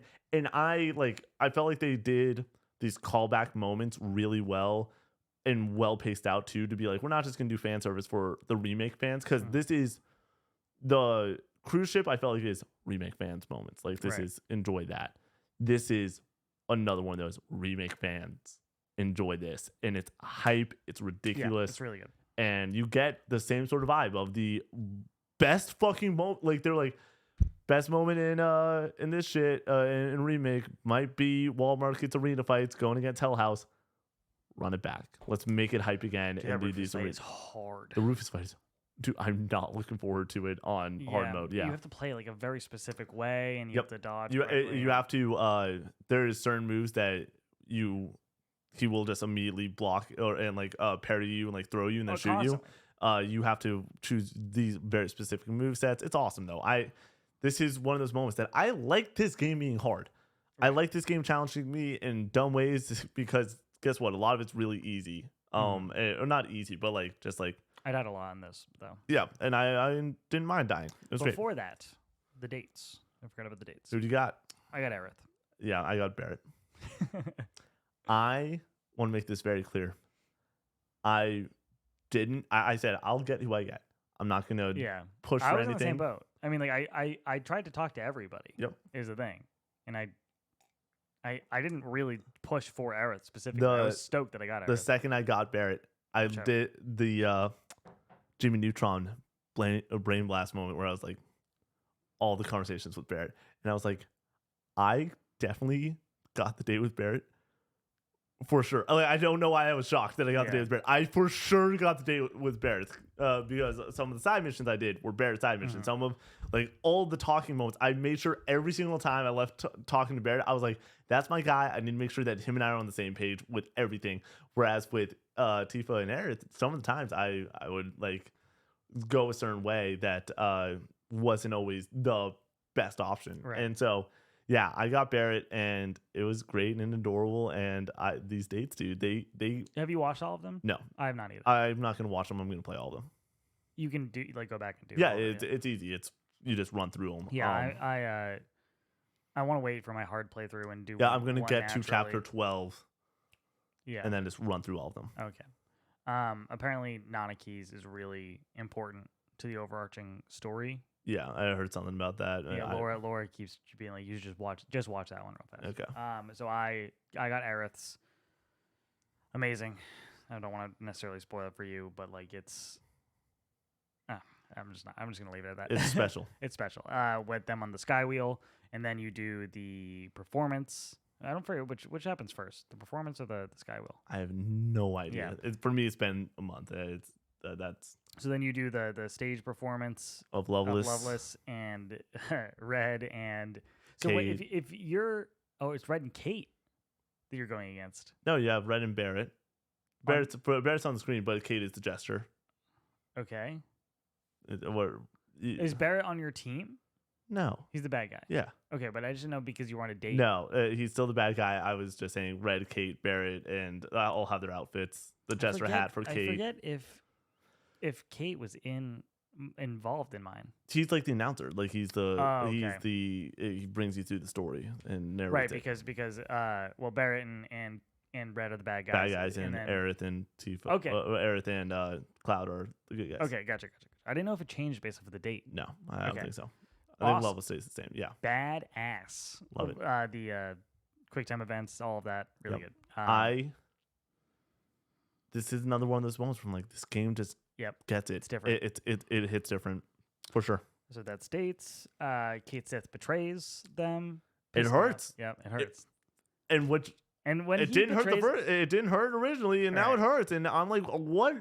How did it? And I'm like, they fucking did. They made me care about Kate Sith, and I am dumbfounded how they do it. And that was another moment where like I think I care about Kate Sith the least, and I care about him so fucking much right now. And it really dug in on me. I was like, this sucks. This is awesome. Because like he's wrong for doing what he did, but like he's like, and they're like, no, and it's like, but like I love Kate Sith, just forgive him, or like immediately. I like how it's like Aerith is gonna forgive him immediately. You just say it like have that understanding. So then you get back in the open world. You can go do a bunch of side missions, but you eventually get the. How do we? Oh, we're going to the Temple of the Ancients to go get the Keystone. Yep. To get the Black Materia. Yep. And stop Sephiroth with that. So we go to the Temple of the Ancients. Reno is back. You're Hell the Turks. You get a bunch of little party split ups. This is kind of Aerith's moment, which it should be Aerith's moment. So you get a lot of that. I wish during the party splits we just had Aerith's and we didn't have to do everyone else's. Oh my goodness! When it cuts back and it's like, you do your Turks fight, the first one, and then it cuts back to like earlier, and you have to go back through it again with the second party. I'm like, oh. Well, no, it's originally. It's not the Aerith's party first. I know. It's the other party, and then you do Aerith's part, and you're like, fuck yeah, for the Aerith's part. I just wanted more Aerith. When it goes back to the other guys, I was like, oh my God. This is like a 5-hour-long chapter. Yeah, and this was, it was like 9 o'clock, and I'm like, or it was like 8 o'clock, and I'm like, I have 2 chapters left. I'm going to beat it at 4 a.m. at the latest. Mm-hmm. Beat it at 4 a.m. at the latest. Longest fucking chapter in the whole game. I don't, in retrospect, I really don't think it's a bad chapter or anything. I think that also this just game, it's just long, and definitely, I think Temple of the Ancients is one of the coolest locations. Where it was such a throwaway location originally in the original. It is so badass. It is so it feels like the best way I explain it is the Shangri-La craziness of a Uncharted finale area like Shangri-La, like the stand place in the third Uncharted. Just these oh, shit is weird. We're getting mystical. It's going insane. Your characters are trying to be grounded in this fantastical just section of this world. It's awesome. That was a big crack of the back, dude. No, it was my chest. I think. Yeah, you just. Hell yeah! I gotta log back in. I gotta sit properly. I keep like changing my leg positions just to like kind of like stretch out. But oh my goodness, think we did this on the couch. Do you imagine if we did this in the chairs, dude? We'd be an hour and a half deep and we'd be struggling. Right. What's our longest podcast we've done? Like an hour 40, maybe. I don't know. Well, I mean, it's been longer on the original run. Yeah, I think 2 hours maybe was the longest. Yeah, I think something like that on our like top 10 games. Yeah, I think that was a long one. Hour 40, hour 50. Okay. This might be a little bit longer. The Black Materia is fake. Kate Sith comes and saves the day. day. He's dead. He's not dead. Real quick, before that, we have the flashbacks. Everyone's trials.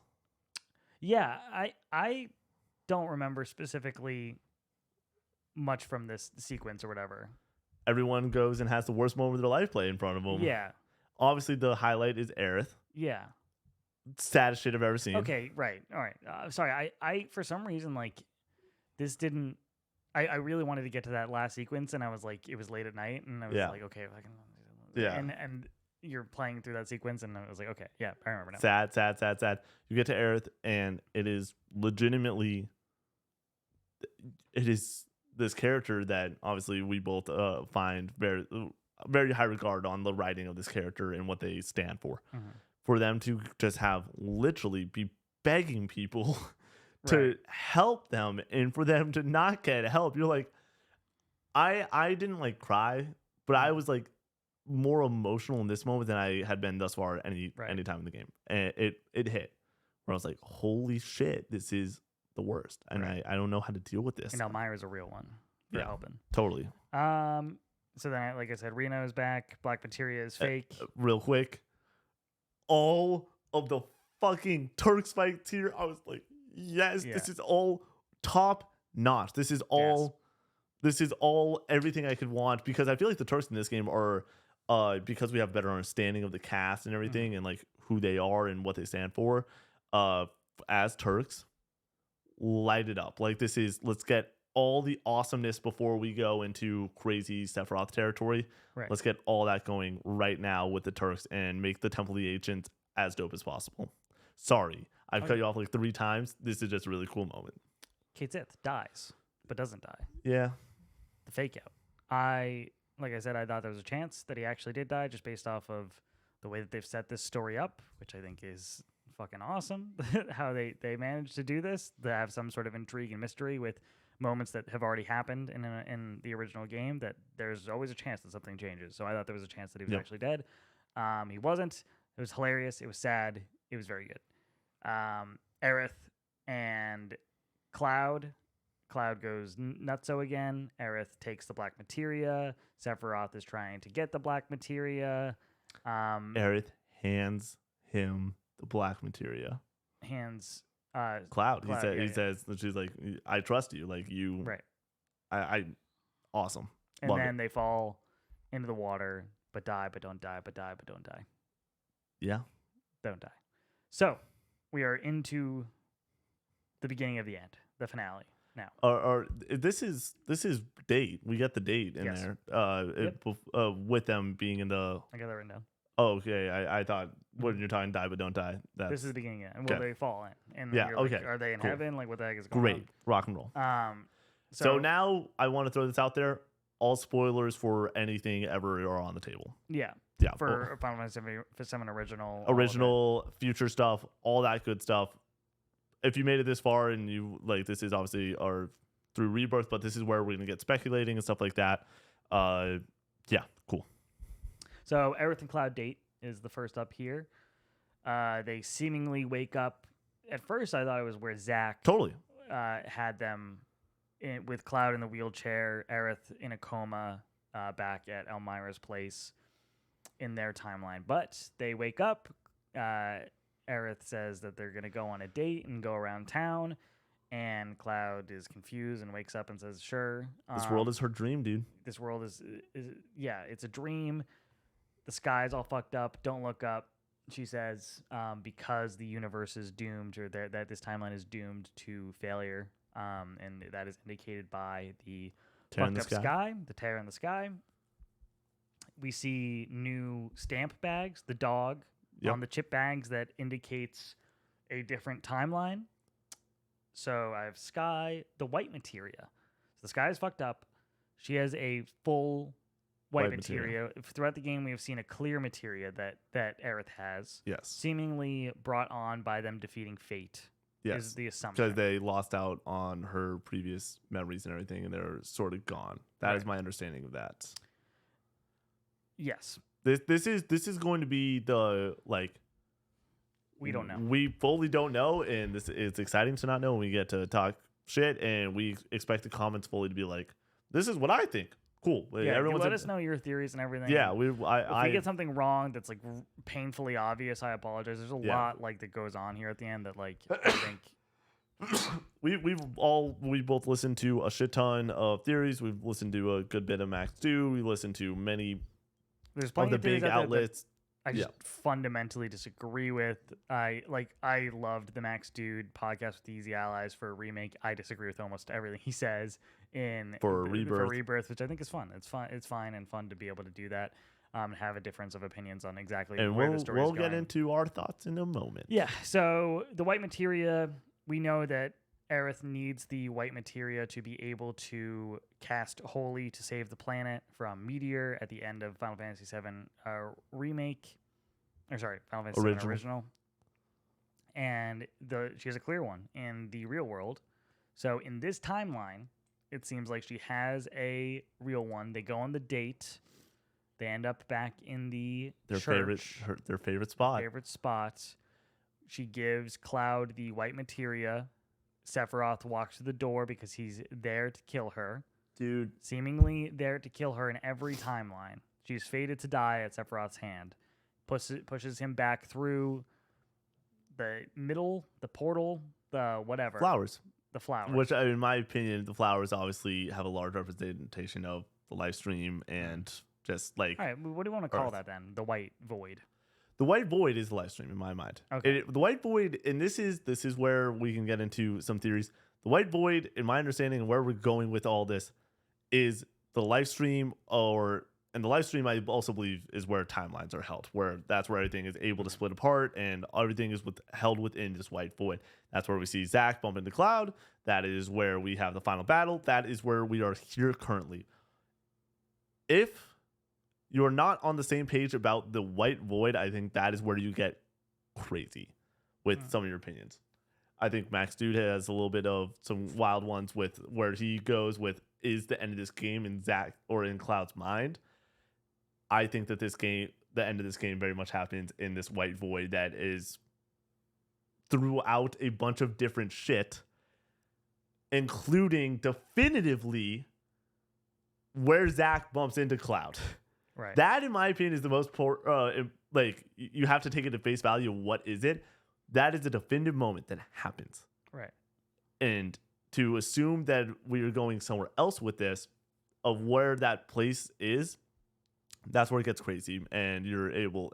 So the end of this game, I think, very much is in the live stream, and in this moment is Cloud getting pushed through the live stream, pushed through timelines, back into the normal main timeline, with a fully realized holy materia. That is my thought process of where we are currently at.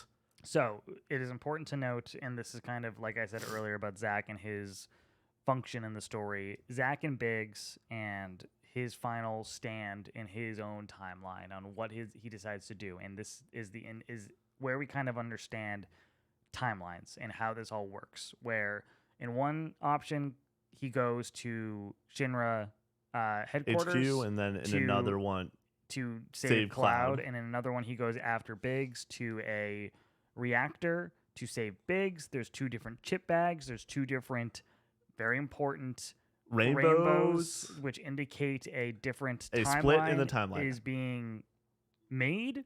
I need to grab a tissue. I'm going to be too lit up right now. Just a heads up. So he goes to save Cloud and gets gunned down, gets killed, gets murked. He's dead, which is what is supposed to happen to him in the original timeline, so it seems like the timeline is like correcting itself to get him to where he's supposed to be. He goes to get Biggs, and Biggs is lamenting about how he isn't as important as everybody else and that he's really just kind of an NPC, which is hilarious. And he gets gunned down as well in a very unceremonious death. You see 2 different stamps in these timelines as well, indicating another timeline has been split, which also makes sense because that's the clear flag is the different stamp bags, the different dogs on the bags. So another timeline is split, but Zach says, no, we're not going to continue to deal with being held by timelines, by fate. I am going to jump off the edge of this reactor railing or whatever, jumps in, and then ends up in the white void himself. So he doesn't die the way that he's supposed to in this timeline. And that's where we leave him currently. So Cloud is in the white void, jumps back through, gets sent back to Excuse me. Forgotten Capital. Yes, he's now below. He's back. Aerith is gone. Is it Forgotten City or Forgotten Capital? Forgotten City, I think. Forgotten City? Really? Look it up. This is one of those that, man, oh man, it's been a long day. We forget the titles of places every now and then. Anyways, yeah, he gets back with the crew. We're dialed in. We're now really beginning the end. Forgotten Capital. Of course, you're right. And so we go and we push forward. It is the full crew. Where's Aerith? Aerith is gone. She's moved forward. This was the moment Cloud's where separated from everybody. What do you mean? Instance. Cloud's separated, right? Or like he's going after Aerith and he's separate from everyone. He then gets to the people. Yes. But then gets separated again? He then goes forward. Yeah. To save Aerith. Yep. And as you know, as we all know, this is where Aerith is supposed to die. Well, also, this is very important. When he is fighting to get to Aerith, 2 things are there. The White Whispers and the Black Whispers trying to ensure that he doesn't save her. Right. Both don't want her to be saved. Yeah. Way more important than just Sephiroth's doing of not wanting her to be saved, but also the Earth doesn't want her to be saved. Okay. Because my understanding of this is very much, she needs to die. Right. She cannot live and have this end well. With that also being said, the end of Final Fantasy VII is a bad ending, and it's not a good, everyone's happy, everything is amazing ending. So that's why I was like shocked to see the White Whispers, also the Earth Whispers, as I like to call them, just pushing forward and trying to stop Cloud in this instance. But yeah, this is the legitimate lock and load, get your popcorn ready, what's about to happen moment. So Cloud comes up, has his arms up high with the Buster Sword, gonna kill Aerith. Says, no, you have to push through the Whispers, and he deflects Sephiroth's blade. Sparks fly, rainbows fly, indicating a new timeline has been shattered off, and he saves her. So you think. And then immediately cuts to blood. And it cuts, and you get that weird Sephiroth, you know what I mean? the glitch in the Matrix that indicates that weirdness is going on. Blood flows from Aerith. She is, in fact, dead. But Cloud saw a timeline where he saves her. This is our full understanding that in a disagreement across not just Max Dude videos. Obviously, we understand that like this dude gets millions upon millions of views, and he's very important to this community, and he's awesome. Fucking awesome. But we love Max Dude Millions. It's good to have these discussions. But to where we're at with this is that we don't believe that this is a full convergence of timelines, where Sephiroth comes into play and pushes forward and makes her die. This is a moment where he deflects and then says, no, in this timeline, actually, she is dead. We think that there is, because of what we have seen in the facts of this game, rainbows equal new timelines. That is, there are certain rules that you have to play with inside of what you are seeing. Stamp bags means different timelines. That is a rule that gets set up in the first game, and people were like, I don't know. He might not be. No, those are rules. Like you have to see what they're actually giving you. And the end of this game is crazy. It's all very intentional. Oh yeah, it's all very intentional. But the end of this game is so crazy that if you don't pay attention to the concrete facts you were given, rainbows mean new timelines. So he deflects it. Rainbows shatter off the blade, meaning new timeline. Yes. And so it's in my perspective that he has seen a timeline and knows that there is a timeline where he saves her. Yeah. So then he's holding her in her arms. Her eyes are open to him. Everybody else sees her dead in his arms, and they freak out and they're like, "Let's kill this motherfucker for Sephiroth." And this kicks off the final assault against Jenova and Sephiroth. I think because you listen to Max, you might have. Well, I don't know if you. Max has tens of hours of content on this. But their limit breaks are full. Yeah, except for Clouds. Fucking awesome. And this is getting away from the theories moments and just talking about this game. Yeah. The moments, there's certain things that get me. Like I said, multiple times throughout this podcast, whether it is brave faces causing me to cry or certain music cues getting me hyped. I don't know if there's a more dope moment that happens in the end of Remake than an all-out assault. We're going all in. Fuck this. For me, Captain America Civil War. Fuck it's Captain America, but he killed my mom. And then it's all out go. This moment is the same exact thing. You killed Aerith, everyone is immediately full tilt because she's the fucking heart of this game and the heart of this world. I was so happy to kick some ass. I was so ready to fucking and this was the moment where I understood, and Connor and I had a little fun talk after this because he was like, I was going through this being like, is she alive? She's not alive. I didn't know. Yeah, for me, I had some concrete. I don't know why, but I was like, she's dead. Like the second blood splatter, I was like, in our timeline, she's dead. He literally throws it at Cloud. He and then taunts, and then they have a discussion being like, I'm causing pain, I am destruction, all this shit. Yeah, and this is where we get the backstory of what he's trying to do. What Sephiroth is trying to do is converge all the timelines so he can take the pain and suffering and the life stream from every single planet, every single timeline, and ascend even further than he was going to. He doesn't want to be God. He wants to be God of time. Right. He wants to own every single timeline. And he's going to converge the timelines and try to be God of all of them. Which is fucking awesome, baby. It's fucking awesome. It's so good. I want all of it. In my opinion, he doesn't do that in this game. He doesn't succeed in doing this. Yeah, I don't think that in this moment he converges all the timelines. You want to know why? Zach's not in our timeline, so there's obviously multiple timelines still. Right. He's in a separate timeline. Yep. So we go in an all-out assault against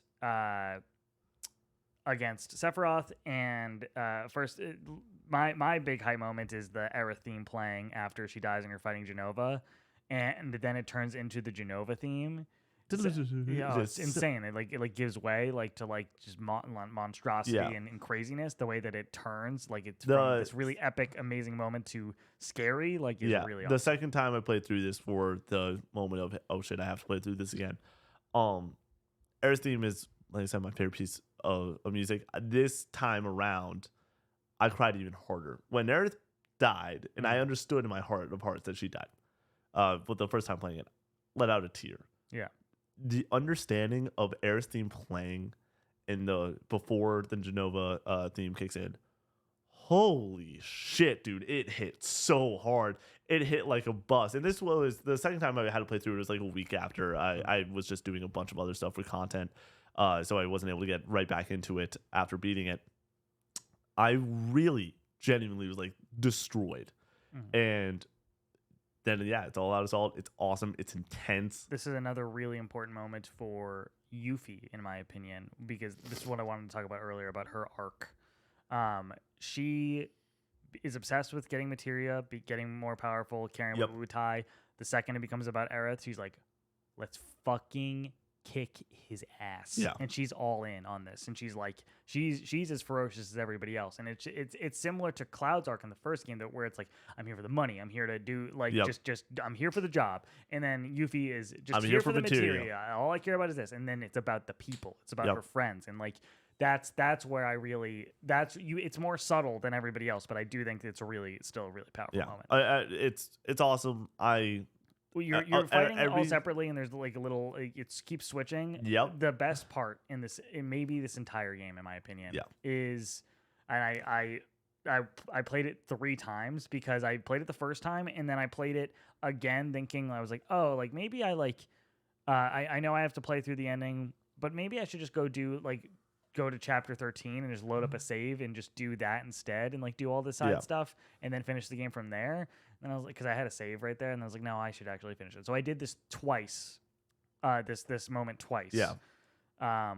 Where they're all doing their like separate little things, all taking out different parts of this like Genova life clinger, I think is what it's called. And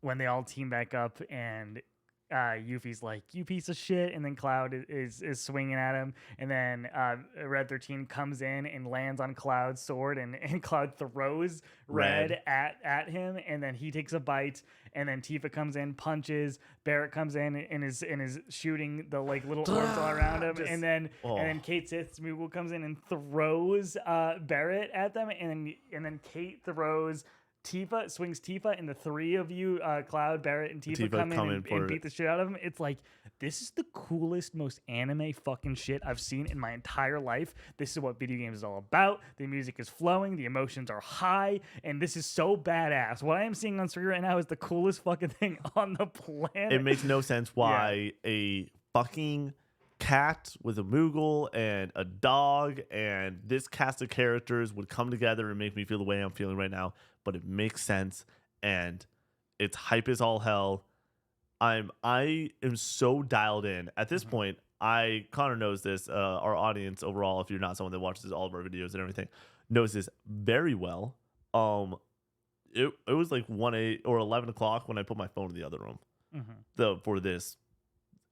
Just, hey, I'm gonna beat this game tonight, so I don't need to know when time is or anything like that. Put the phone in the other room.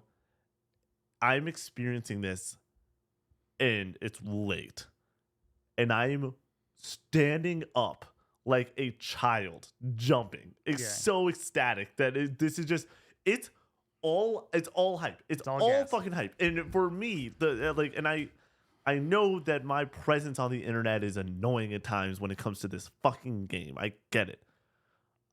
I don't care. I don't, because I don't know if there's nothing that makes me feel this way. And I'm so thankful that there's other people that experience this in the way that you've experienced it, and the people and the conversations I've had with people in our Discord and online.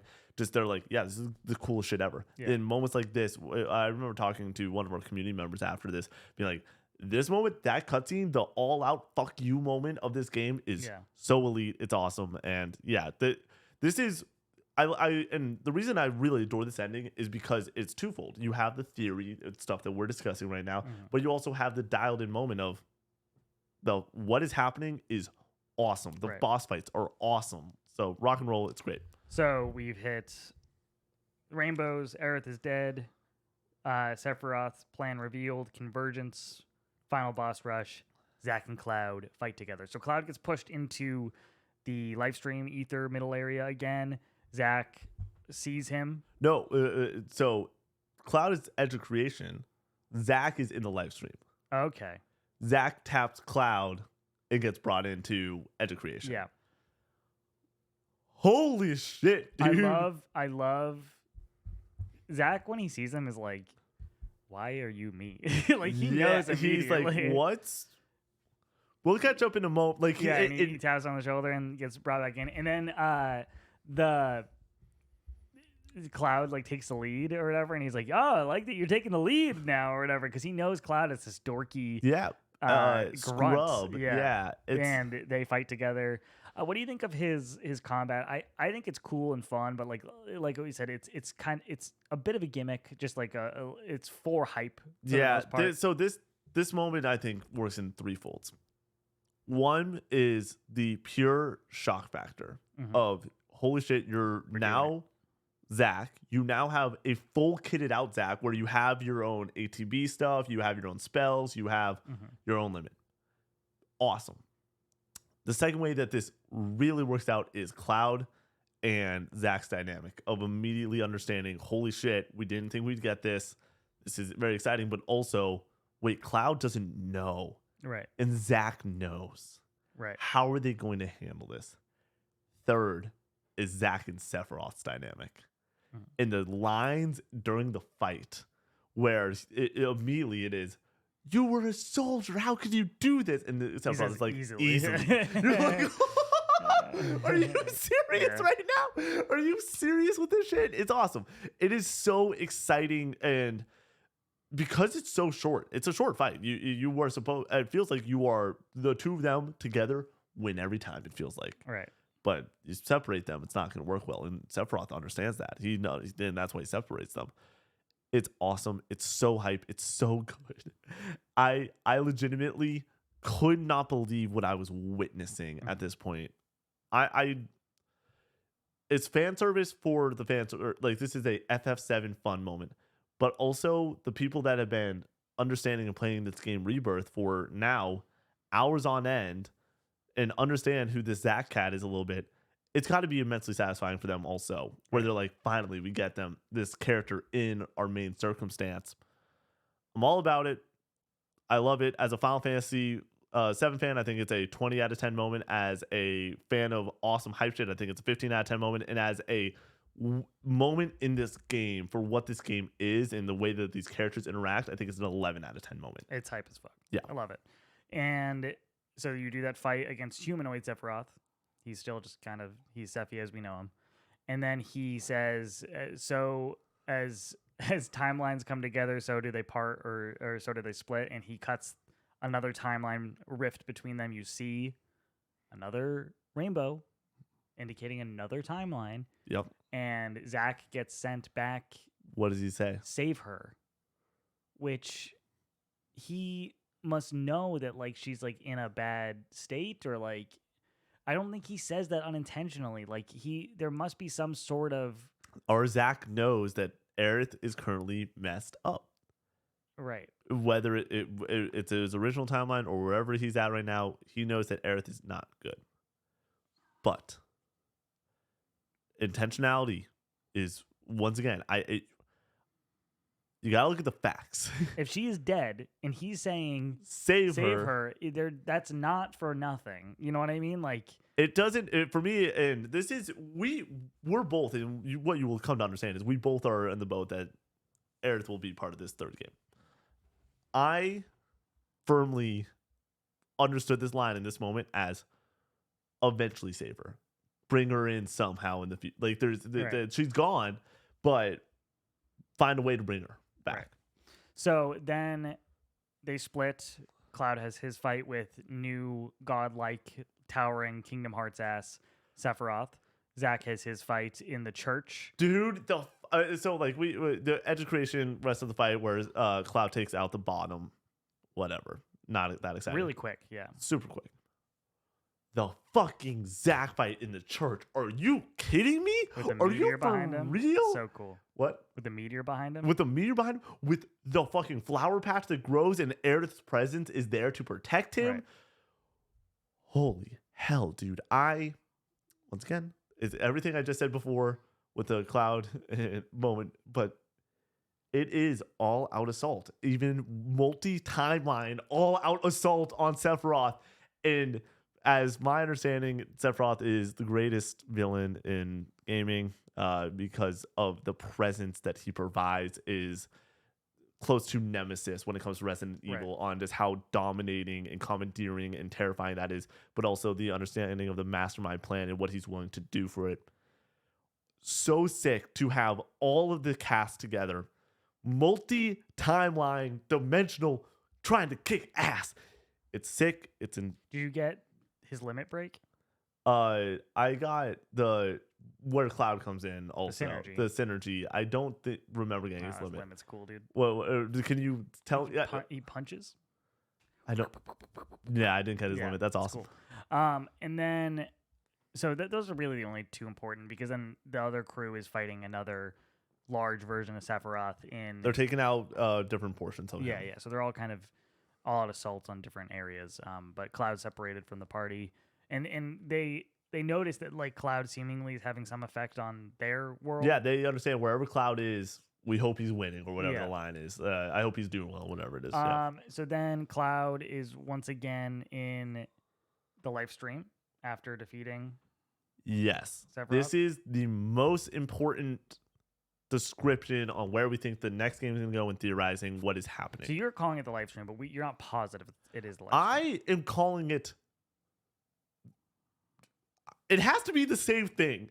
It can't not be the same thing because guess what? Do you what? mean the same thing? Across the board, what is the world of white? Yeah. What does that mean? And my thought process is this has to be the live stream. This has to be some sort of world between it can be live stream or it can be interdimensions. Like we are in a place where we are in between all the dimensions. Because that's where Zach existed. And that's where we have seen well, that's where Zach transported himself and was in between timelines. Like that is right. For me, and the I place would just call it the in between. I don't know. Yeah, the in between's fine. I'm okay with that. But for me, the in between is ran together through the live stream. That's how I understand this crazy, fun, awesome shit. We're both all about this, right? Yeah, we're both all in on this. Yeah, I love this kind of stuff. So I'll get to it when I go on my Nomura rant. So Cloud is in this middle space. Sephiroth is also in this middle space. They are about to face off, and then Aerith comes out of a portal that kind of looks like the Fate portal. You know what I mean? Yeah. Where she pops out of there, says that they're gonna fight. Another intentional line. I saw what you did for me. Thank you, or whatever. So clearly, Cloud knows it. She knows it, that she saves him in a timeline. Yeah. That's weird to me. So I'm just saying that that lends another kind of layer to the idea that he didn't just randomly see this or whatever, or it doesn't exist. This isn't just does exist a Mako freak out moment. Yeah. It's not just all in his head that he thought he saved her but didn't save her. This happened. He did save her at some point and saw it happen. And then Sephiroth took it away. But the damage was already done because Cloud had seen the other timeline where it happened. And we know that there's another timeline because of the rainbow, in my opinion. So they go face off against him, hardest boss fight in the game. And it's not really necessarily because he hits super hard. It's because there's some bullshit. There's the drop down to 1 HP move. There is the end tornado moves. You have to kill him in you a have certain to get amount of him time. down in a certain amount of time. This fight on normal is this was when I tried for 30 minutes. I was like, I checked the time and saw it was 5:30 a.m. and I was like, cool, you need to get some sleep before calling it. Woke up the next morning, beat the game in 3 attempts. It's awesome. This boss fight's awesome. And Connor has an opinion of just let me beat my boss fight at the end of this game.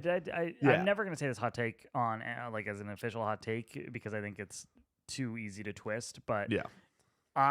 It's just my preference. I want the final boss, the final rush, to be easy, and it would be challenging, but be easy enough that I'm not banging my head against the wall to mute the emotional moments that are really exciting and we're gonna go fuck this guy up, and then boom, bang, you're just getting fucking your teeth kicked in, and it's okay, this kind of hurts the impact of the story that's going on right now if I can't progress at all. Yeah. But yeah, it was tough. It's a good fight though. I think it's really exciting. You defeat him. Oh, but before we get to you defeat him, Erda comes out of the portal and I was rocked. I was completely just I underestimated you. She is the most powerful person in this universe. She is the most badass person in this universe. She is the most overwhelming presence-wise person in this universe, and for Sephiroth to have the moment of, oh yeah, I'm fighting against 7 people interdimensionally and handling my own. We're good, and then for us to show up and for him to be like, oh shit, it is so good. It is, and to have the understanding where this goes, and there's a chance that we do not ever get to play as Aerith Greensboro ever again. If I never get to play as Gainsborough. Sorry. No, yeah. That's a town in North Carolina. Anyways, for that to be the case, I'm okay with it. This being it. If this is it, I'm okay with it because it's done that well. And if that's the case and we never get to do it, play as her ever again, and she never like comes back fully, which I think there's a solid chance that is the case. Yeah. They have dangled it enough that there is a chance that it does. I think she's coming back, and I do. But based off of what is all went down here. But you fight with her.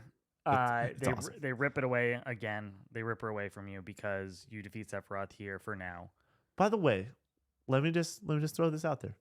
The way she disappears is live stream disappearance. It is very clear that she's going into the live stream of some sort. And that's when the realization for me sunk in. She is gone. Mm-hmm. She's like she is now part. But she's of alive in another I completely agree. timeline. That's the problem. Agree. Like Zack dies in the real timeline. Yes, he dies in Cloud's timeline. Yes, and he is alive in another timeline. Yes, where he breaks fate. Yes, and then ends up in his timeline. My question is the realization of this. Does Aerith want to die? That's my whole question. I think that there's a version of her that is dead and that will cast holy and everything, but I think that there is an idea that she can still live and still... because clearly Zack existed in his timeline still and still died in his timeline. My whole thing with this is during this entire game, and now that we're allowed to talk future stuff, it's going to give a moment in case someone doesn't understand that. Cool. Sephiroth is omnipresent Sephiroth during this entire time. Yeah. I think we get omnipresent Aerith in the next game. Because that is... isn't she not already omnipresent? No, I'm saying the understanding of the Aerith that will come back into play is going to be clearly omnipresent Aerith of like the directing and puppet mastering of where this story needs to go. I don't think the Aerith we see at the end... The Aerith at the end of the game is going to be really hard to discuss because this is where anything goes. I will let any fucking thing go of whatever you think this Aerith is. Sure, I don't really care. Because in my opinion, anything is right. This is all non-factual at this point, except for it's in his head. It's not in Cloud's head. I think that Aerith at the end of this game is partially it's got to be in his head of like. Well, the location they're fighting in is not in his head. Oh yeah, no. I thought you were talking about Aerith at the very end of this game. Like during the cutscene. Oh no. I mean that cool. That fight, yeah. I don't think it's in his head. I think that is in my mind. It would be wrong, right? If it is in. It would be like it being a dream or something. What? It would be like it being a dream. Yeah, it would be you're mixing up the facts you've given us in the storytelling aspect. You were, in my opinion, you'd be messing up this story that is so perfectly crafted thus far. And you'd be tripping over yourself, where we can't have two locations look exactly the same and be different places. Right. We can have Nibelheim 1 and Nibelheim 2 and be like, they're different Nibelheims, but not be different timelines or anything like that, and try to understand it. It's like, no. If you show Nibelheim, it's fucking Nibelheim. And if you showed a place that is directly in, obviously a place in between, I think or a place in between is actually a better way to say it than the live stream. Place in between, it's got to be a place in between, and that's what is represented by place in between timelines. So yeah. Like that. So they fight there. They defeat him. Aerith goes back. It poofs into a green cloud of smoke, seemingly going back to the live stream. Yep. Because she's dead in Cloud's timeline. Cloud goes back. He holds her dead body. He says, open your eyes, and she opens her eyes, indicating that she's alive again. Is how I thought. Is where I'm on the board of like, oh, he's freaking out. Like he's completely lost it. I don't think so. It's not that he lost it. It's that he touched a timeline and saw a timeline where she is alive. And he thinks that she's alive. His brain is broken, obviously. Yeah. In my mind, he thinks that she's alive, period. At this point.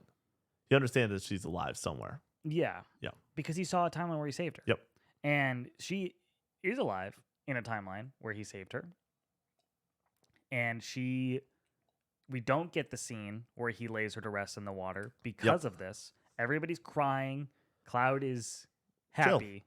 Which is whatever. Which this is where I'm like, our boy is messed up. That's clear. And once again, that is factual. But I don't think he's unreasonably messed up. I think he like legitimately the timey-wimey stuff, the weird time stuff does exist. It is a real thing. It's not like he just is making it up in his head. Yes. And you don't lay all the groundwork for all of this just for it to all be in his head. That's no, it's not about it all being in his head.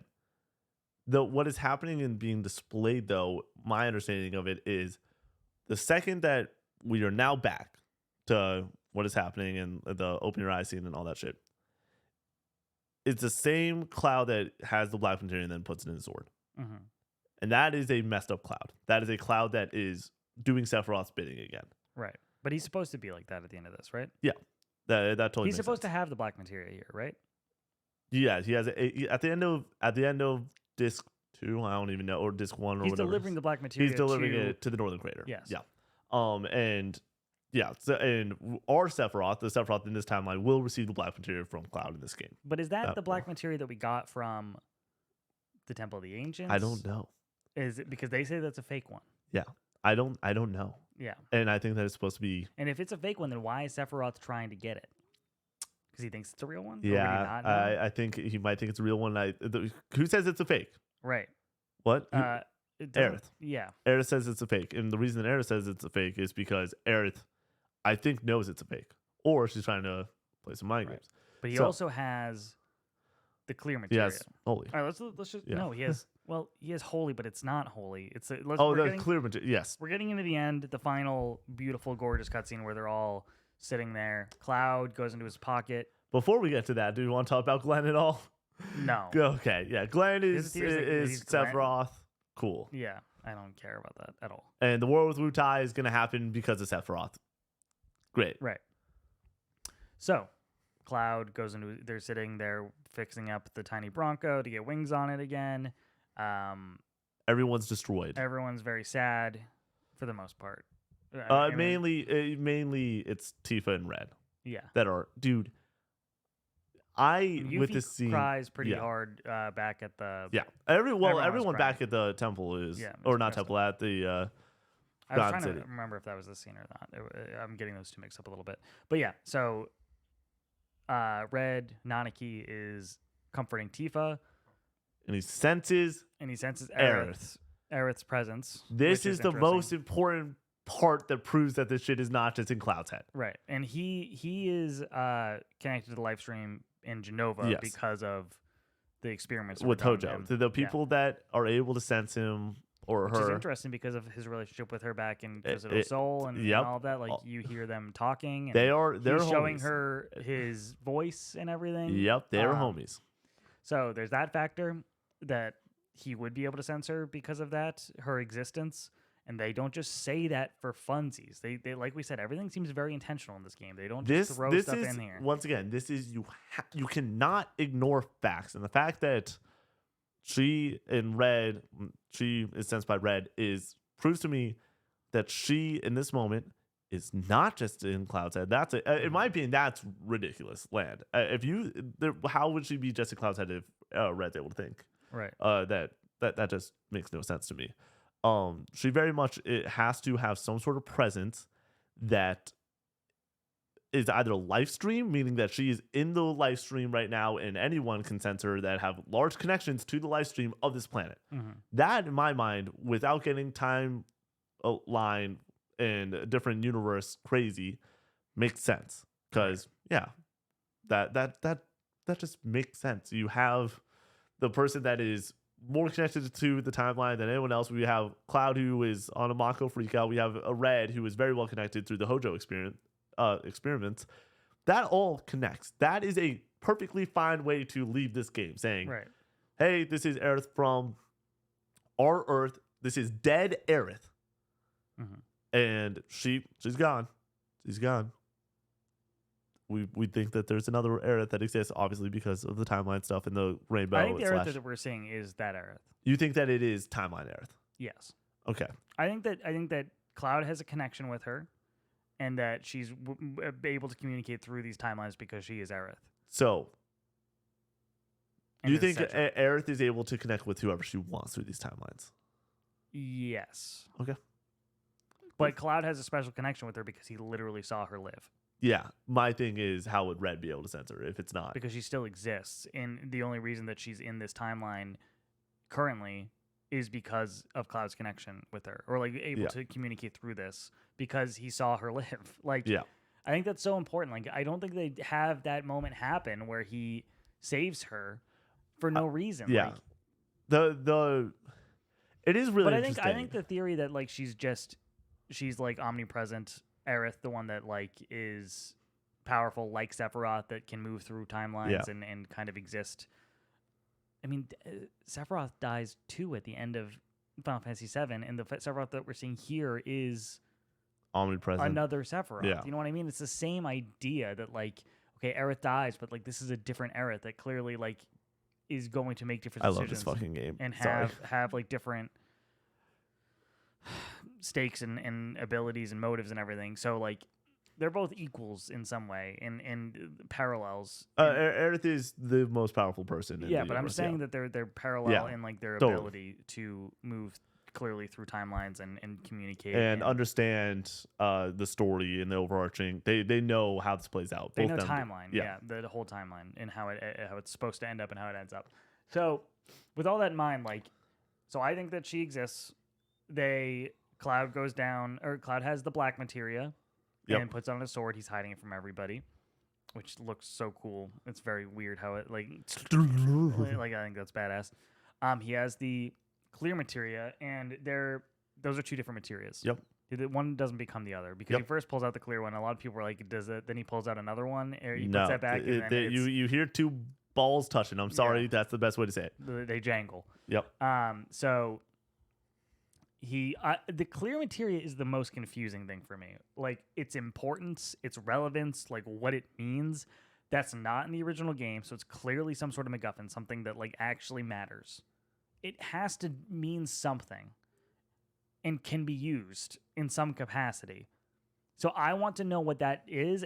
I don't think there is anybody on this planet that knows the answer other than the people at Square Enix. I don't think you could tell me. I don't think anybody, like, the fact that it kept showing up throughout the game, the clear material, the clear material, the clear material, then they switch out and he gets the real one from the dream sequence, the date sequence from Aerith, and then he still has the clear one. Like, there must be some sort of relevance to that, and I think that will happen in the third game. I think a lot of my feelings on this and my understanding of the ending and how I feel about like what is going on here is I need to look at this as the Empire Strikes Back of this story. Where like, you're not going to have all the answers and you're coming off of it devastated. You're not in a good spot. There is still more to come where we can make this right. But like, Aerith is dead. Everybody's sad. We're going to the Northern Crater.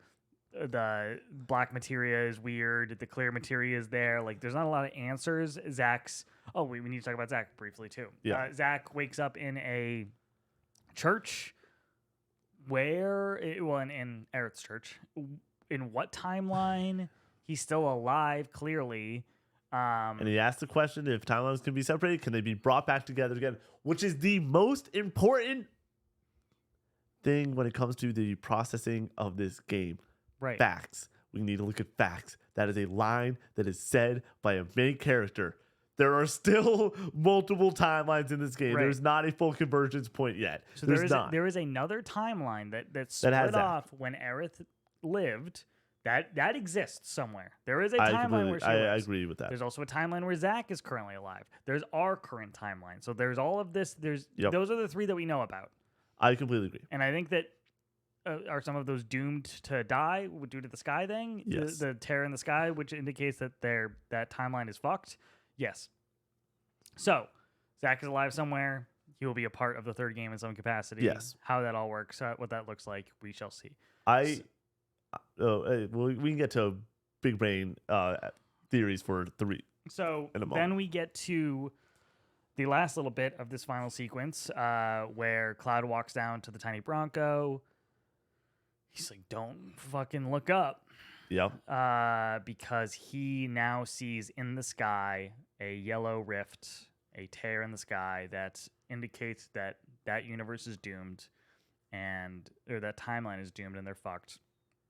Everybody else looks up, doesn't see it. In my opinion, this is because he touched the timeline. Yeah, he's able to see where like he's familiar with the other timelines now. He understands that there's multiple timelines because he saw the one with Aerith. And Aerith, they changed the line at the end of Final Fantasy VII Remake, which I love the original line. I was about to say, I love the original line. The original line is fantastic, but they have to change it because of this. Yes. Because she doesn't like the sky. She says, I don't like the sky now. Because she also sees tears in the sky. Yep. She also sees that the universe is doomed. And now Cloud sees it because he touched the different timelines, and that's why he's seeing it. Yes. Which is also another indication, circling back to the Aerith situation, where I think that it means that Aerith is alive in some timeline because there's clearly still separate timelines. So he sees it. They don't. She asks him to go take on Sephiroth. She'll pray and cast Holy here and do what she has to do from the live stream or whatever. And they set off for the northern crater. And then it's the promises will not be kept or something along those lines. She says, you promise? And no promises at Journey's End. Yeah, no promises at Journey's End, meaning that, in my opinion, where anything goes, I think that part 3 of this game will be, instead of 95% remake, 5% bullshit, it'll be closer to 80% remake. We will still hit all of the beats. Right. But I firmly do believe I think I could see that. 20% will be off the wall shit. I do believe you're going to be Zack. I do believe you're going to be Aerith. I do believe that Zack, Aerith, and Cloud are going to be in the same room together. Yeah. I think that, it's going to be awesome. Right. I never thought that this game could exist. And now it feels like I am so enthralled with this story that they can do whatever they want. Right. They own me. They 100% own me for life. Of like I these first 2 games, if they somehow fuck this up, I'll be destroyed. But they've done it so perfectly thus far, right, that I am so tried and true faithful of the team over at Square that is doing this, and I adore what is happening. I think that the next game will 100% be off the walls insane for a bit, but I do think we will hit all the same points, and I think that they've shown that with the first 2 games. Right.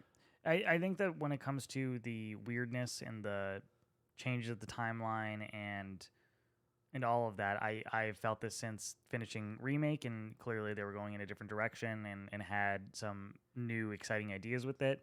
I don't think they fully go as balls to the wall as I kind of wanted them to here. In a lot of ways, I thought there was going to be more to it throughout the story. Yeah. And more changes and more weirdness. It's really just the Zack sequences that are sprinkled throughout, and then the ending goes absolutely apeshit on craziness. So just keeping that in mind, like, I do think that they'll go crazy in the next one, and I like that they have the ability to do that. If you want the original Final Fantasy VII experience and that original story, it's there. If you want some excitement, you want some newness, and you want some intrigue and theorizing like this, it's there. There's something that I wanted to touch on. I'm forgetting. Anything else? Before we just close out this 3... Yeah. Where are we at? 3 hours and 30 minutes. Okay.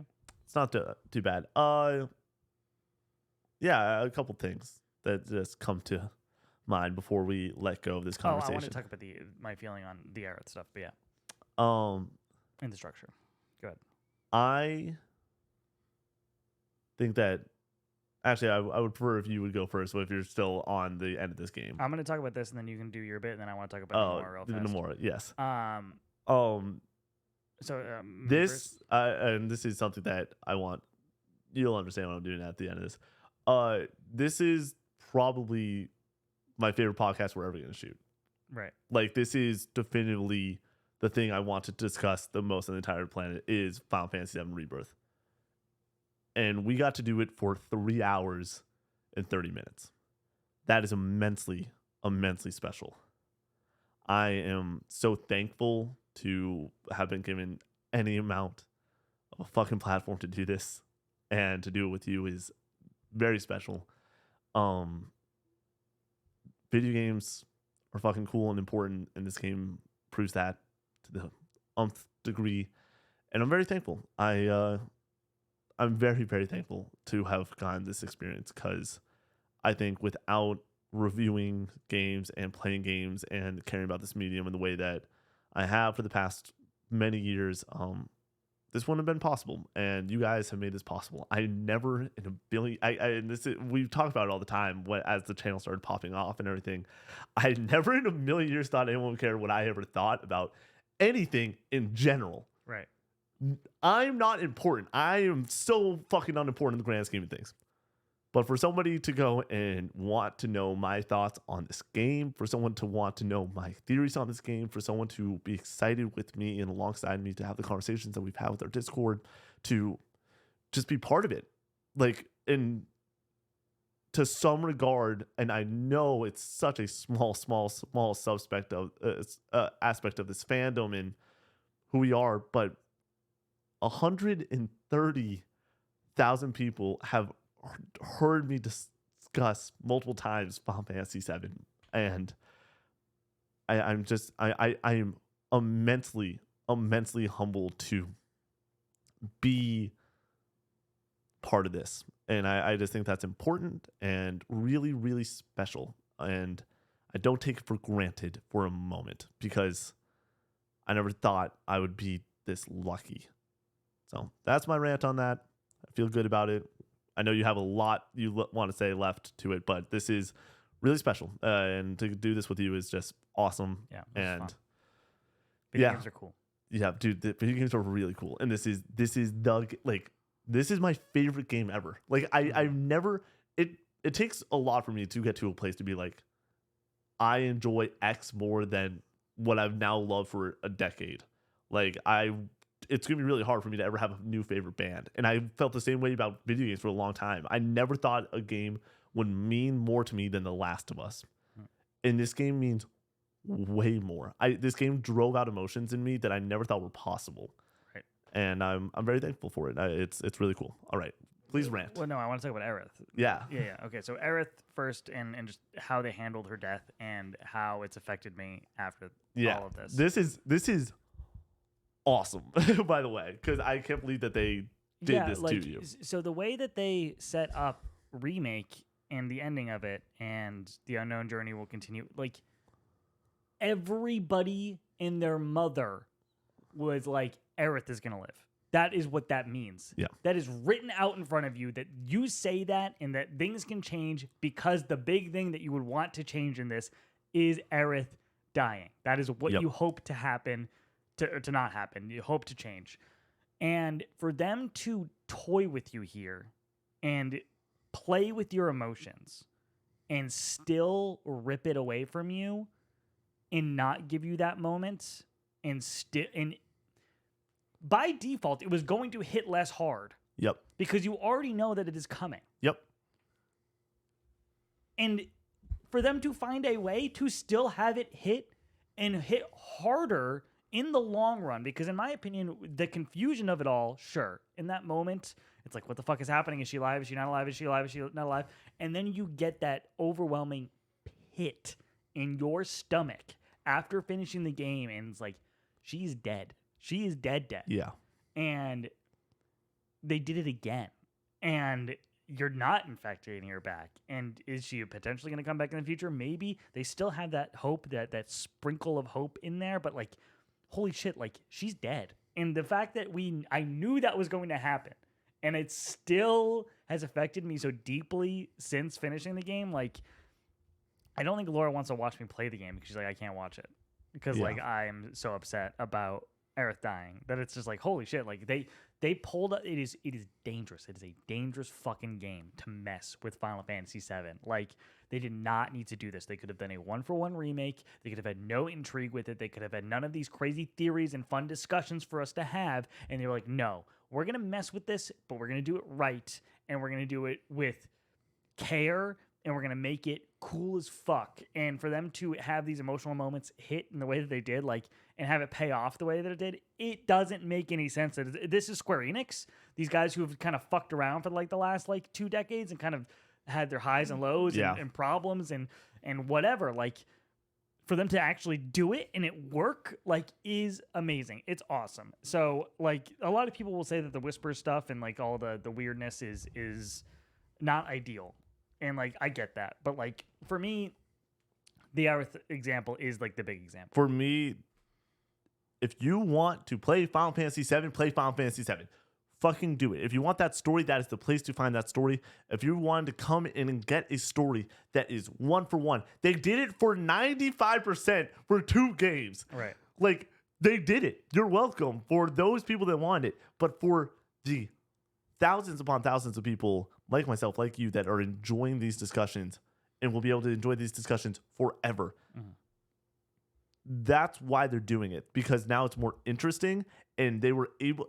You're completely right. They drew out an emotion that should not be able to be capable in a remake. In a remake. It shouldn't. You shouldn't have, because every remake is just like, you know what you're getting, and people are sick of it. People roll their eyes. We're like, oh, we're just getting so many remakes. Everything's the same. Like, you're just playing the same game over and over again. Like, it's just remake. Should a remake even be up for Game of the Year? It's like, this is a new game. Yeah. This is so much more interesting and weird and exciting than just a 1-for-1 remake. And as long as you're still getting those big moments, like you said, that 95% of this game is the same as the original, you're still getting those nostalgic moments, but you still have that feeling of hope, excitement, and what is going to happen. And like, if it was a 1-for-1 remake, that would not be possible. For them to balance that and figure out how they're going to do that and risk it, it's risky, and for it to work is insane. Like, absolutely, I can't believe it works. So This is my rant. Scoot a little bit closer, make it easier on me. Like, get like even get shoulder blades lined up. Boom, great. I need to say something because it keeps coming up. I'm moving this over here. It keeps coming up, and I need to say this. Tetsuya Nomura, Kingdom Hearts, Final Fantasy VII Remake, his involvement in Final Fantasy VII Rebirth. I am sick of people not putting respect on this man's name. The reason that people love Kingdom Hearts so much is because it is so luxurious and weird and deep, and you can theorize and you can speculate and you can draw out amazing conversations about what is going to happen and what has happened. And that's why we love it so much, because Kingdom Hearts has all of this amazing stuff to dig into. And now, in Final Fantasy VII Remake, he's the one who sets up the Whispers and sets up defeating Fate and getting all into all of that and bursting the door open to this amazing theory crafting and discussion. And he's not getting any credit for it now. People are like, oh no, it's actually his Padawan, the co-director, that is twisting all the wheels here. It's like, oh, you know, the guy who's been doing this for 2 decades, who is clearly like a master of crafting these types of environments for people to dig into. He's not the one who's doing it. He's the director of the fucking game. He's the co-director of Rebirth, and he's going to be the director for the final game. Like, he is the mastermind. Give him some fucking credit. The stuff that you like about Rebirth, just give him the credit that he deserves here. I'm so sick of people being like, well, he's a Kingdom Hearts guy, so it can't possibly be good. It's excellent. It is so good, and it's because of Nomura. The cool, weird shit that we just were talking about that make this so special, that's Nomura, okay? That's what I love about Kingdom Hearts. That's what I love about this. Don't do mental gymnastics to not give him the credit that he deserves. He's fucking awesome. Long live Nomura. He's leading this project into greatness. The stratosphere. Greatness. Holy shit. Close it out? Yeah, that was awesome.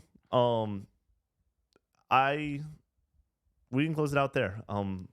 Ladies and gentlemen, that has been your bonus casual gaming conversation for Final Fantasy VII Rebirth. This is a game that we will be discussing many, many times for the rest of the year. We have a third member that will be beating this game. You can bet your ass that we'll invite him on the podcast to discuss some thoughts during that. We have Game of the Year stuff that will happen at the end of this year. Spoiler, it's our Game of the Year. Surprise. It's going to be. Yeah. What could even come out that would be better? I don't know. If The Last of Us 2 came out this year, I still would like Rebirth more. Yeah, I think so too. Anyways, that's insane. Do you think it's going to win Game of the Year? I do.